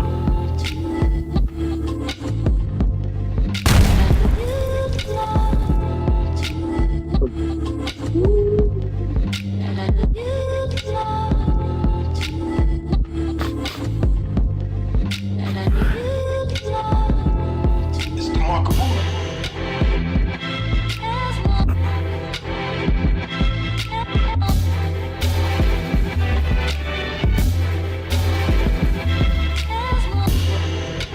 Greatness right there. Let me see the note.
Yeah. That was Sorry, fine. man. Buddha is what to music to what I mean. He's authentic. That brother is beautiful, man. He got some of the best beats I've heard, man. This brother is dope. His style is untouchable, man. Mm-hmm. For real. I'm being honest. And he's looking at. Reason why I keep looking up AD because I'm looking at me on the big screen and here. Oh yeah, you'll see the delay. Yeah. But yo, I don't want to say that. Go ahead. Ultra Hostas. But Ultra Hostas? with the Ultra Hostas papers, yeah. That's Sumer. Okay. Say that from now on, man. Gilgamesh. Y'all make sure you follow the Mark of Buddha. He's doing it correct too, as far as being a modern beat maker, because his YouTube channel, he put the free in front. He put that it's a tight beat. He put the name of the track. Y'all got to follow in his footsteps.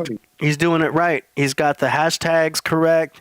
He put a link to his Bandcamp, a link to his beat store. This is what I'm talking about for y'all with the really good beats, FELA.B. You got to get on BeatStars, man. He's got it on Spotify. That's real smart too. He put the exclusive rights are negotiable. He put his email. Like, all of this stuff is important. Man, he's got it in other languages. That's what I'm talking about. Put a link to his website. He's got his disclaimers. All this stuff is important. Here's the thing about Almaz. They speak other languages. They black from Japan. Yeah, they be doing their thing, man. I love it. Yeah. And that's on Hammurabi. And I put all of that on Sargon. But yeah, he's doing it right. Shout out to Marco Buddha. Y'all make sure. I'm trying. No, all of those are Sumerian and Akkadian. That's word to Josh Bowen and Megan. And my man, come on, Chuck Morgan. Yeah. Tonight is brought to you by the Sumerian language. Man, he went in today too. I like how organized his presentation was. You know? That was cool. Indeed, AD. Very nice. It was very digestible, so to speak. Well, when you read the language, that's why I encourage everybody to learn the Enuma Elish. He was reading out the Sumerian language. Now they were all from the same region. So before it was Sumerian, then it was Akkadian, then it became Babylon.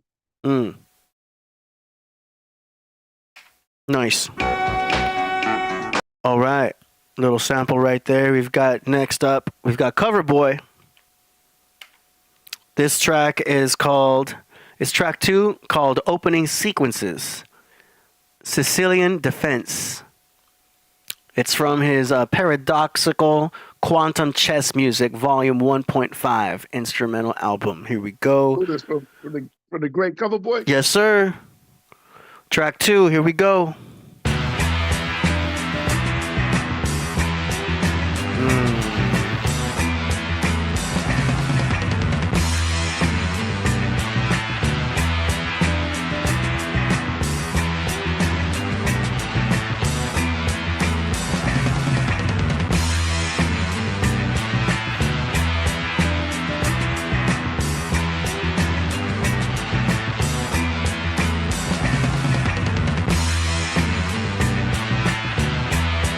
Yeah.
Yeah, that was hot.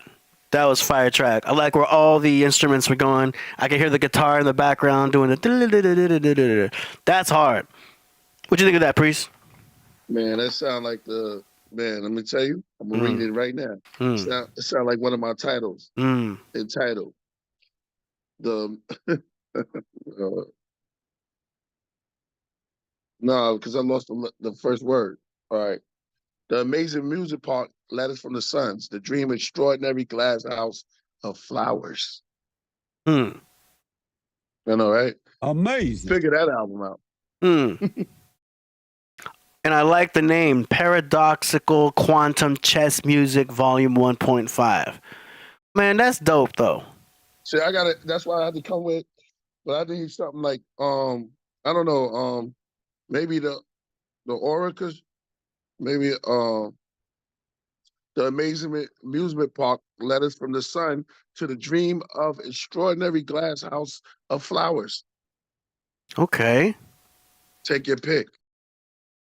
One come with a long title, you know what I mean? Yeah. Like Here, My Dear. That look like Here, My Dear. That is dope. He is also following a very good way of putting his descriptions. All this stuff's important, y'all. He put the title, he put access to his Cash App, you can hit him up direct, put his IG up there, and then he put the names of each track. Everything is organized. And then so... No, Amajestric, how about that? Amajestric Amusement Park.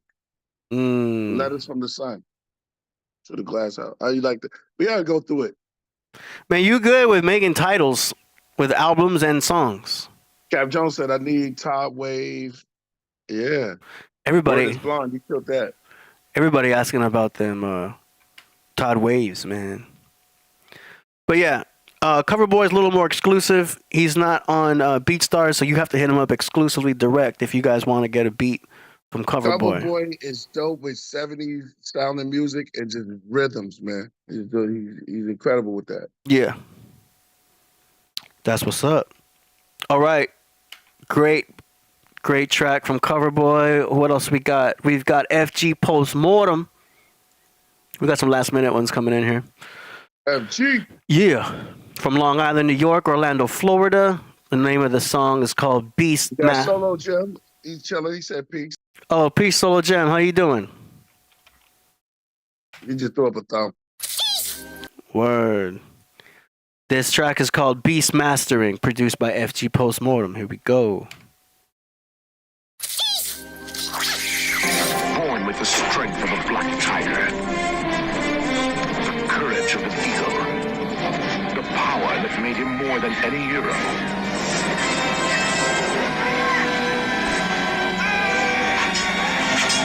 More than any lover. He was lord and master over all beasts. He was the Beast Master. This Beastmaster, leave your teeth chattering, shaking in your boots, having an attack, panicking, in suspense, cliffhanging, the ring with the eyeball, winking at him. This the battering ram at the door of your trap house. Beastmaster speaking in telekinesis to the rats, cats, dogs, and roaches, squirrels, raccoons, pigeons, and crows, fam.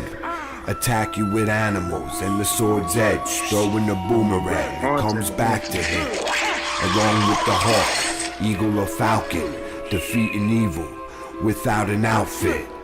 Body you over the flute that's melodic, clobbering your godless mongrel goblets. Trying to get a sip from the goblet. The Beastmaster be the reason that you're drop dead, leaving your head out of its socket like your eyeballs. Then skull fuck you. Y'all get sacrificed like what Max do. Get thrown in the fire and turn into ashes. Y'all can still hear the witches cackling with the nice arson tits but faces catted. But the Beastmaster know how to get back at them, leaving them bitches stuck like traffic jam. And discover the incredible link between man, animal, and all that is phantasmagorical. In the world of dungeons, dragons, and Dar. The Beastmaster. The epic adventure of a new kind of hero.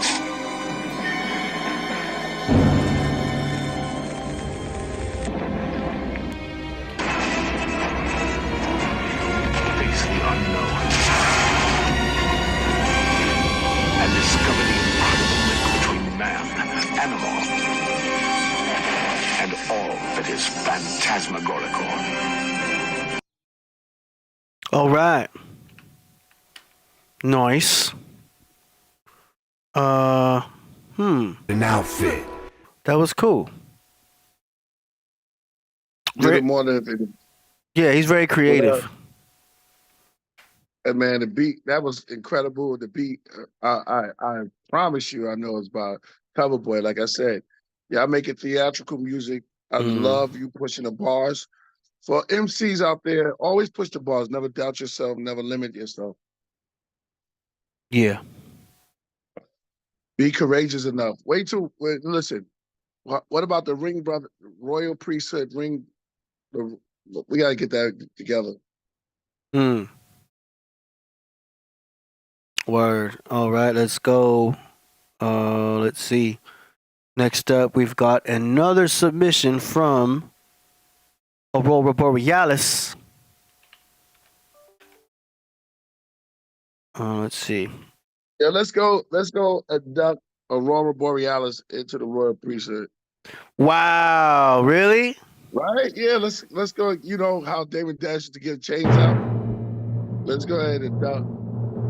Because let me tell you, Aurora Borealis been here from the beginning, bro. It is only right that he sit with the ascended masters. See, the royal priesthood is the ascended masters of MCs, the elite. I mean, he's been there since day one. He's been there for day one, and it's not. Let's do it right, man. He's like Islam, Lord, or you God. You know what I'm saying? You God. Shout out to you God. You know what I'm saying? The 4 bar killer. That's my brother right there. But you God is clan. That's my brother. You know what I mean? Yes, sir. People on you God got fire lyrics, and he got fire albums. Shout out to you God. Sleep if you want. Dang. Oh. And I was with him when we did we did Black Shampoo. I named that song. Black Shampoo. Black Shampoo for the Wu album. It was me and you God in the studio. Tripping. We just did it. Let me tell you an Easter egg. You'll never find the lyrics from Mother because I did it from my heart. None of those lyrics is really written. You might find 3 or 4 words. Damn. Yo, that's crazy. All right, well, this song is called The Kingdom of Heaven is That of a Child. The kingdom of heaven is that of a child. The kingdom of heaven is that of a child.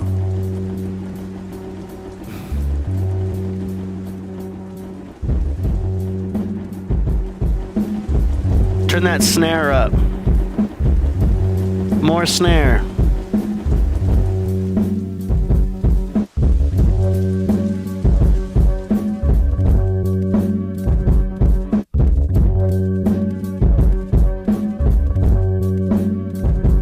Yo, they knelt me to the cross. Both arms, both palms, both feet. Blessed be the humble meek, who seek him righteous, who seek peace, who don't eat. Spat on my face, struck me with their fist. Smoked me after my trial, before my crucifixion. Mocked me, laughed at me, called me out of my name. Canonical gospel, do you feel the passion of the Christ? Part 2, beatitude, Pontius Pilate, my palate. I was left speechless, preachless, abandoned by my own disciples who knelt beside me at the temple for sure, till the eye of the rooster crowed 3 times. I was denied each line, each rhyme for my prophetic roll, saying he drunk blindfolded, beaten a doing wrong road. Crown of thorn, wooden staff as a scepter, receptor, no doctor around, but I couldn't break the law of nature, had to fulfill the earth cry, earthquake, shake, bake, subvert, lake, intensify, volcanic eruptions, the eagle's heart's crackles, raised, sword all over New York, Hell's Kitchen, a dark cloud formed in the sky, Brooklyn, Verrazano, narrow, I seen the devil with a pitchfork pierced to the side of my chest cavity, gravity poured out, water, blood, and top of the mud, passion of the Christ, part 2, 5 holy wounds representing each borough, BK, Manhattan, Bronx, Staten Island,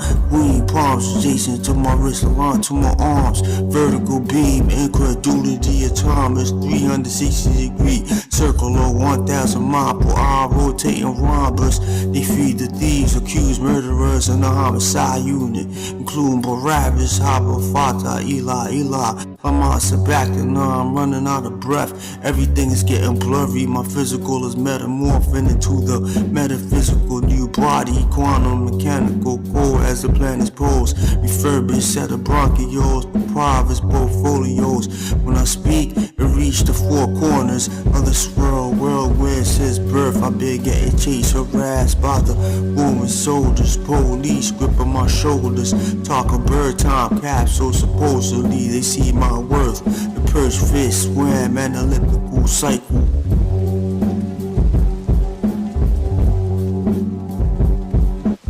Hey, man, you gotta flow.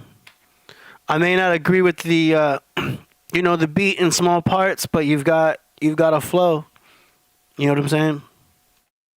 Same thing with the last beat, where it's like the loop's not connecting smooth, but man, you're getting better and better. Good flow, louder snare. What you think, Priest? I love it, man. It's good. Of course, let me see, I was reading something. Of course, Puerto Rico. What? Oh, shit. Pardon me. Drop this. Yeah. Yeah, hold up. Now I was just reading something. Yo, aurora borealis, man. You gotta, listen. When you pickled and flow, when you pickle yourself, pickled with lyrics, and you got the music coming in, it's so beautiful to hear, because the sincerity is there, the longevity. It's like when we training, you can't forget that brother that was always there. Mm. He's the one that's going to revenge the master once the death come, mm-hmm. Or on the lie. But, it's like Aurora, man, the longer he goes, the stronger he gets. And so do we all. We never fall. And I want to shout him out. That's dope. Nice. All right. Well, it is time for the grand finale, the God finale. Yeah. Any more submissions after this, and we're gonna have to play you on Monday. So we're closing the submissions. If you submit after now, it's too late. But we are accepting submissions for the next episode on Monday, for Monday. So here's the God finale. We've got the one and only Royal Priesthood, Guardian Angel. Guardian Angel? Who's that? Hey, when I hear that. Mm-hmm. Lyrics. Listen up. On the land fortress. Cap Jones. Royal Priesthood. Let's go. Oh, this Royal Priesthood, Jones. I didn't even hear this.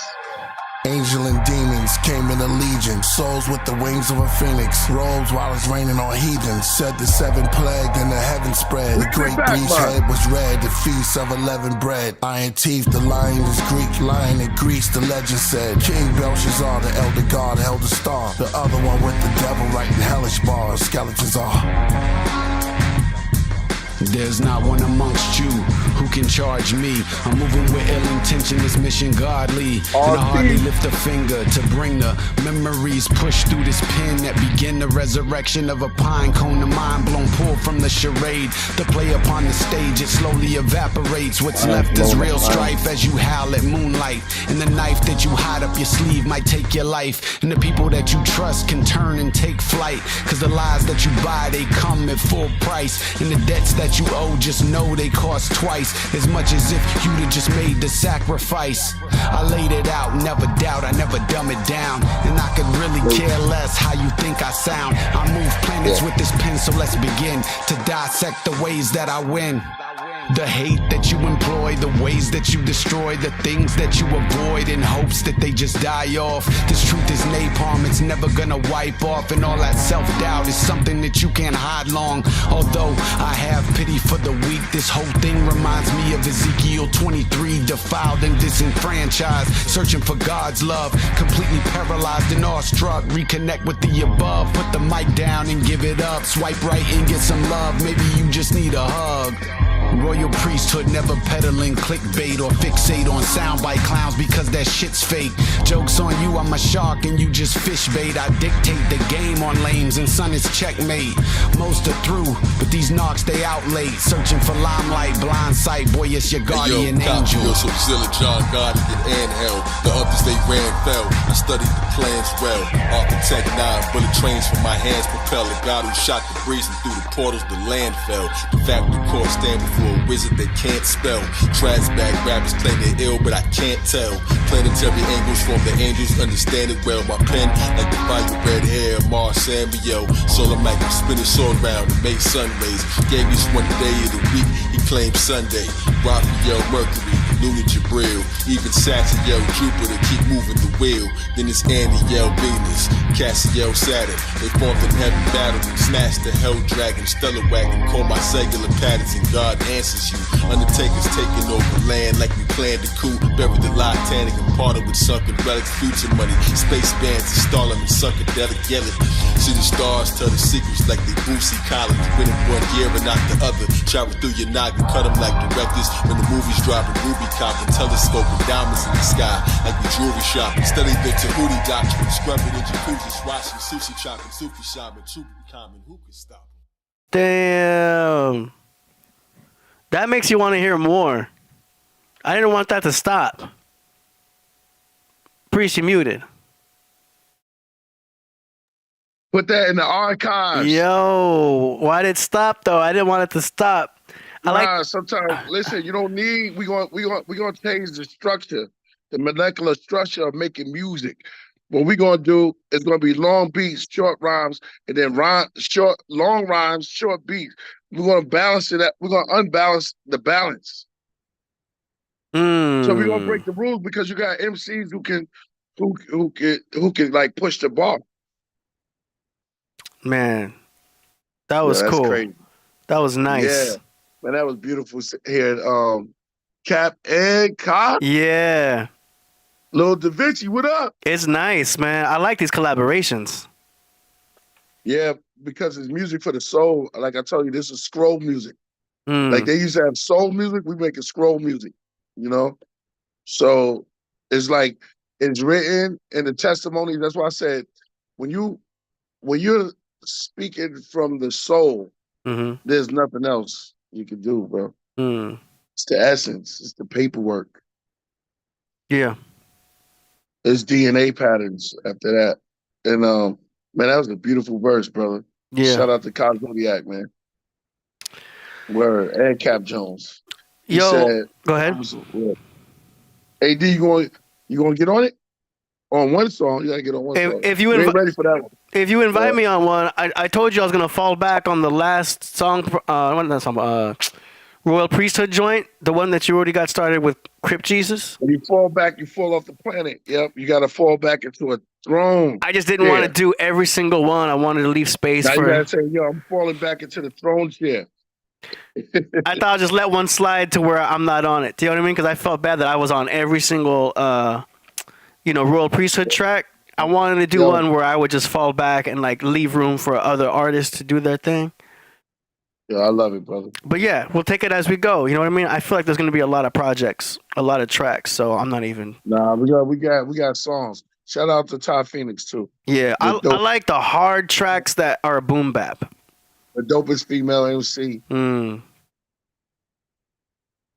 Yeah, I like old school boom bap. I don't even want to. I was hesitant because I was going to say Lauryn Hill, but Ty Phoenix and Lauren can make a song that'll make the world change. I think if they ever, because Ty Phoenix, she rap like a dude. Well, she raps she sounds like a battle rapper because she sounds very direct and tough. Magic. But she's good. She's good at writing though, because like not every battle rapper. Good at writing, yo. Yeah, not every battle rapper can write. But she sounds like she writes like a battle rapper. It sounds good. Yeah, that came through the great Zodiac, and there's another dude who's on this song that he put us on. Like, it's the skill. The skill is there, and it's like MC Light, Antoinette, Ty Phoenix, I don't think I've heard of a female. Well, you got Nibiru, but I don't think Nero is dope. Don't get me wrong. I like the last Fuji. Chiba's fire. Yeah, we can sit and debate on that because people are going to say, what's my girl from Jersey? That be with Lord Jamal? I got in touch with Misfit. Remember Misfit? Yeah, I remember her. Whenever you're ready to have Misfit on the show, she's ready. We just got to schedule it with her. I'm tripping. But I got in touch with her people, so she says she's down to do the show. Misfit, yo. She's a ill MC. Yeah, she's dope. All right, with that, yo, we're going to get up out of here, yo. So I missed one. I hit refresh, and I saw Coverboy submitted another track. So this is my bad. We missed it. My fault. So this will be the last track for today. This is Coverboy. He submitted before I saw it, so my bad. Here we go. Wait. Let me make sure I'm playing the right one. So this is called the Russian TP82 track 2. Oh shit, I'm covered up, huh? Hold on. Yeah. Cosmonaut Chronicles 3. That's dope. Track 2. Here we go. Track 2.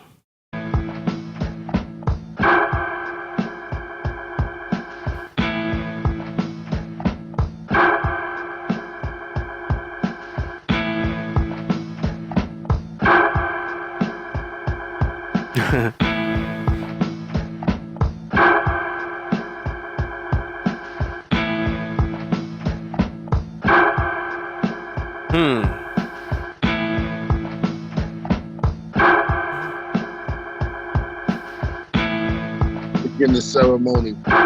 Spiders, Lord's son. Yeah. Territory.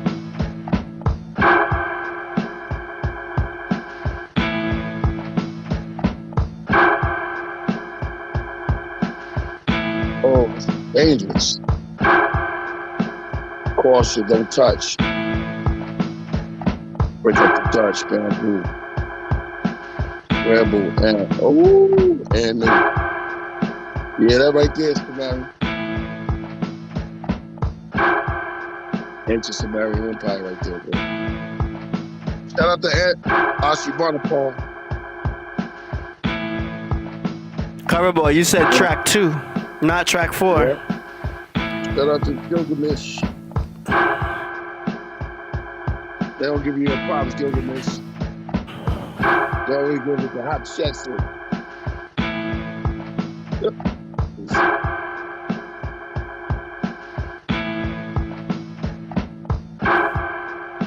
Yeah, you ain't writing none of the tablets.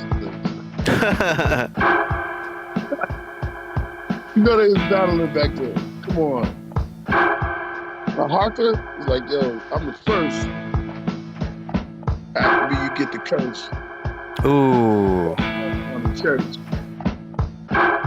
Talk to the nurse. Yeah, head first. Head first. Well, yeah, Coverboy, I got receipts. You said track 2. I put it on screen and everything. He's like, no. Shout out to the Southern Levant. Coverboy's like, no idea. I said track 4. In the Green Sahara.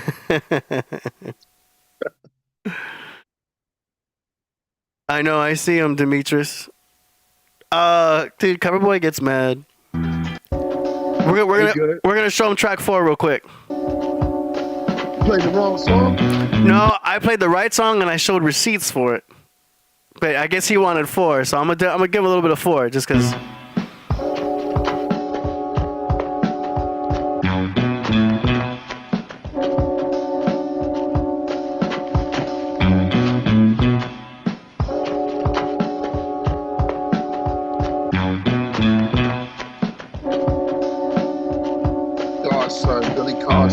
Ooh. Yeah, really awesome. About to burn up the place. See my face, chase. Yo, you got the story song? Shout out to Love. Oh my God. Also the message to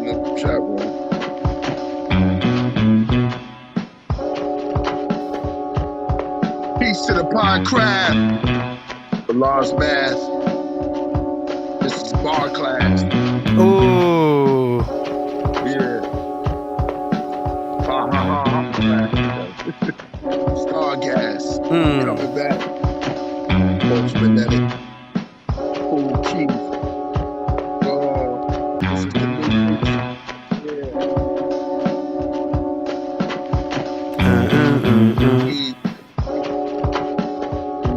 Aboriginal.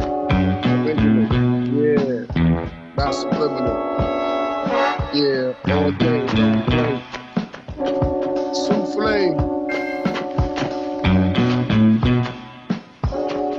The whole onion. King's cobbler. Yeah, no. Walk to the cobbler.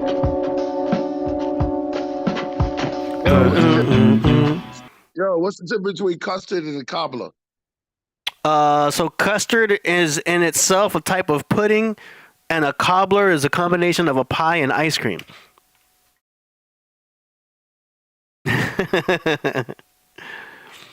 Meringue. You want to talk about food, man? You know, I can talk about food. You saw my work earlier. Shout out to Dave Floyd. I could put it on screen if you want me to. Yeah, put it on screen. Let them see my work. You talking about the rotisserie? Yeah, I made it. This is a rotisserie that I made in the oven without a rotisserie. I just used toothpicks. Doing it. Put that lady up there. That's how we doing it, yo. Rotisserie style, baby. Rotisserie style. Let it hang. That's how we doing it, yo. Check it out, yo. Rotisserie style, baby. You got the toothpicks in it? Rotisserie style. Man. That's how you kick. Yeah. Man, getting heat from all angles. That's that organic chicken. Nice. Yo. Yeah. Chef Low Dollars. That's your name? Chef Low Dollars. No, Chef Low Dollars. No, I'm out of here, yo. Peace and blessings to everybody out there. Thank you for coming to the Podcraft. I love y'all, man. The same love y'all show me, we show y'all. Make sure y'all get those vinyls. AD, you've been great, and I want to thank Chuck Morgan once again, coming through the Podcraft, putting things on down. Shout out to Gilgamesh, shout out to Sargon, and everybody that was in the ancient Sumerian. Shout out to y'all. You already know I'm shouting them out too, because they are matters. I told you. Shout out to the ziggurats that they built. You know what I mean? Nobody goes visit them as much as they visit the Sun Temple or go out to the Luxor. I've been there. I've been to Kemet. So next we're gonna go to Iraq.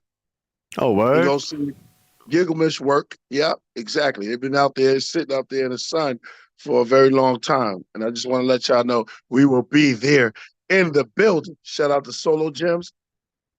One love. Yeah. We out.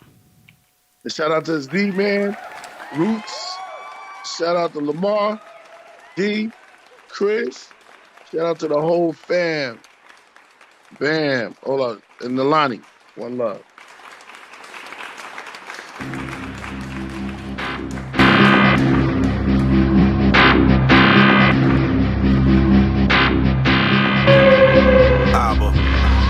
A modern day iconoclast, I smash American idols. Puppet masters as corrupt pastors swear on the Bible. Poverty, it's a ski mask you wear for survival. In this cold world, at times you have to carry a rifle. Mentally abused, wrongfully accused, in jail suffer. The reason is increasing the corporate sales numbers. As dirty bounty hunters attracting the bail jumpers. Who wants to show frail motherfuckers that fell upwards? Billionaire inheritance, spoon in your mouth, the silverware with brilliant glare. Military war is still declared. Filthy bare feet in the street, breathing unfiltered air. Ill prepared for what is to come, and blood is spilling there. The gladiators in the Roman arena. Athletes attract the nation, took the road to the bleachers. These actors entertainers, and they hope that they lead us to appease our savage nature when we go to the theater. Are you not entertained? Are you not entertained? Is that why you are here? erase the renaissance of synagogues, replace it with pentagons, Deciphering stars. Sirius between the 6th and the 8th period. Awakened pyramids in the shape of Gilgamesh. Came to shake the villages, break the pillars and live. The rhymes that kill and spit, build and split, along with statues of pterodactyls shot like arrows and leave castles chipped. I'm Jesus Nazareth, surrounded by Baphomets, a priest that speak blasphemous. Cathedrals, medieval, Catholic, sadomasochists, angel practices, Canaan-able savages, hazardous. On my way to Damascus on a trip in a chariot into a labyrinth. Rap advocate for Harriet Tubman, the Bloodmen, we cousins. Cavern, called the Red Dragon, the woman held Aladdin. Star dancing beneath the pale satin, held captive in jail a savage.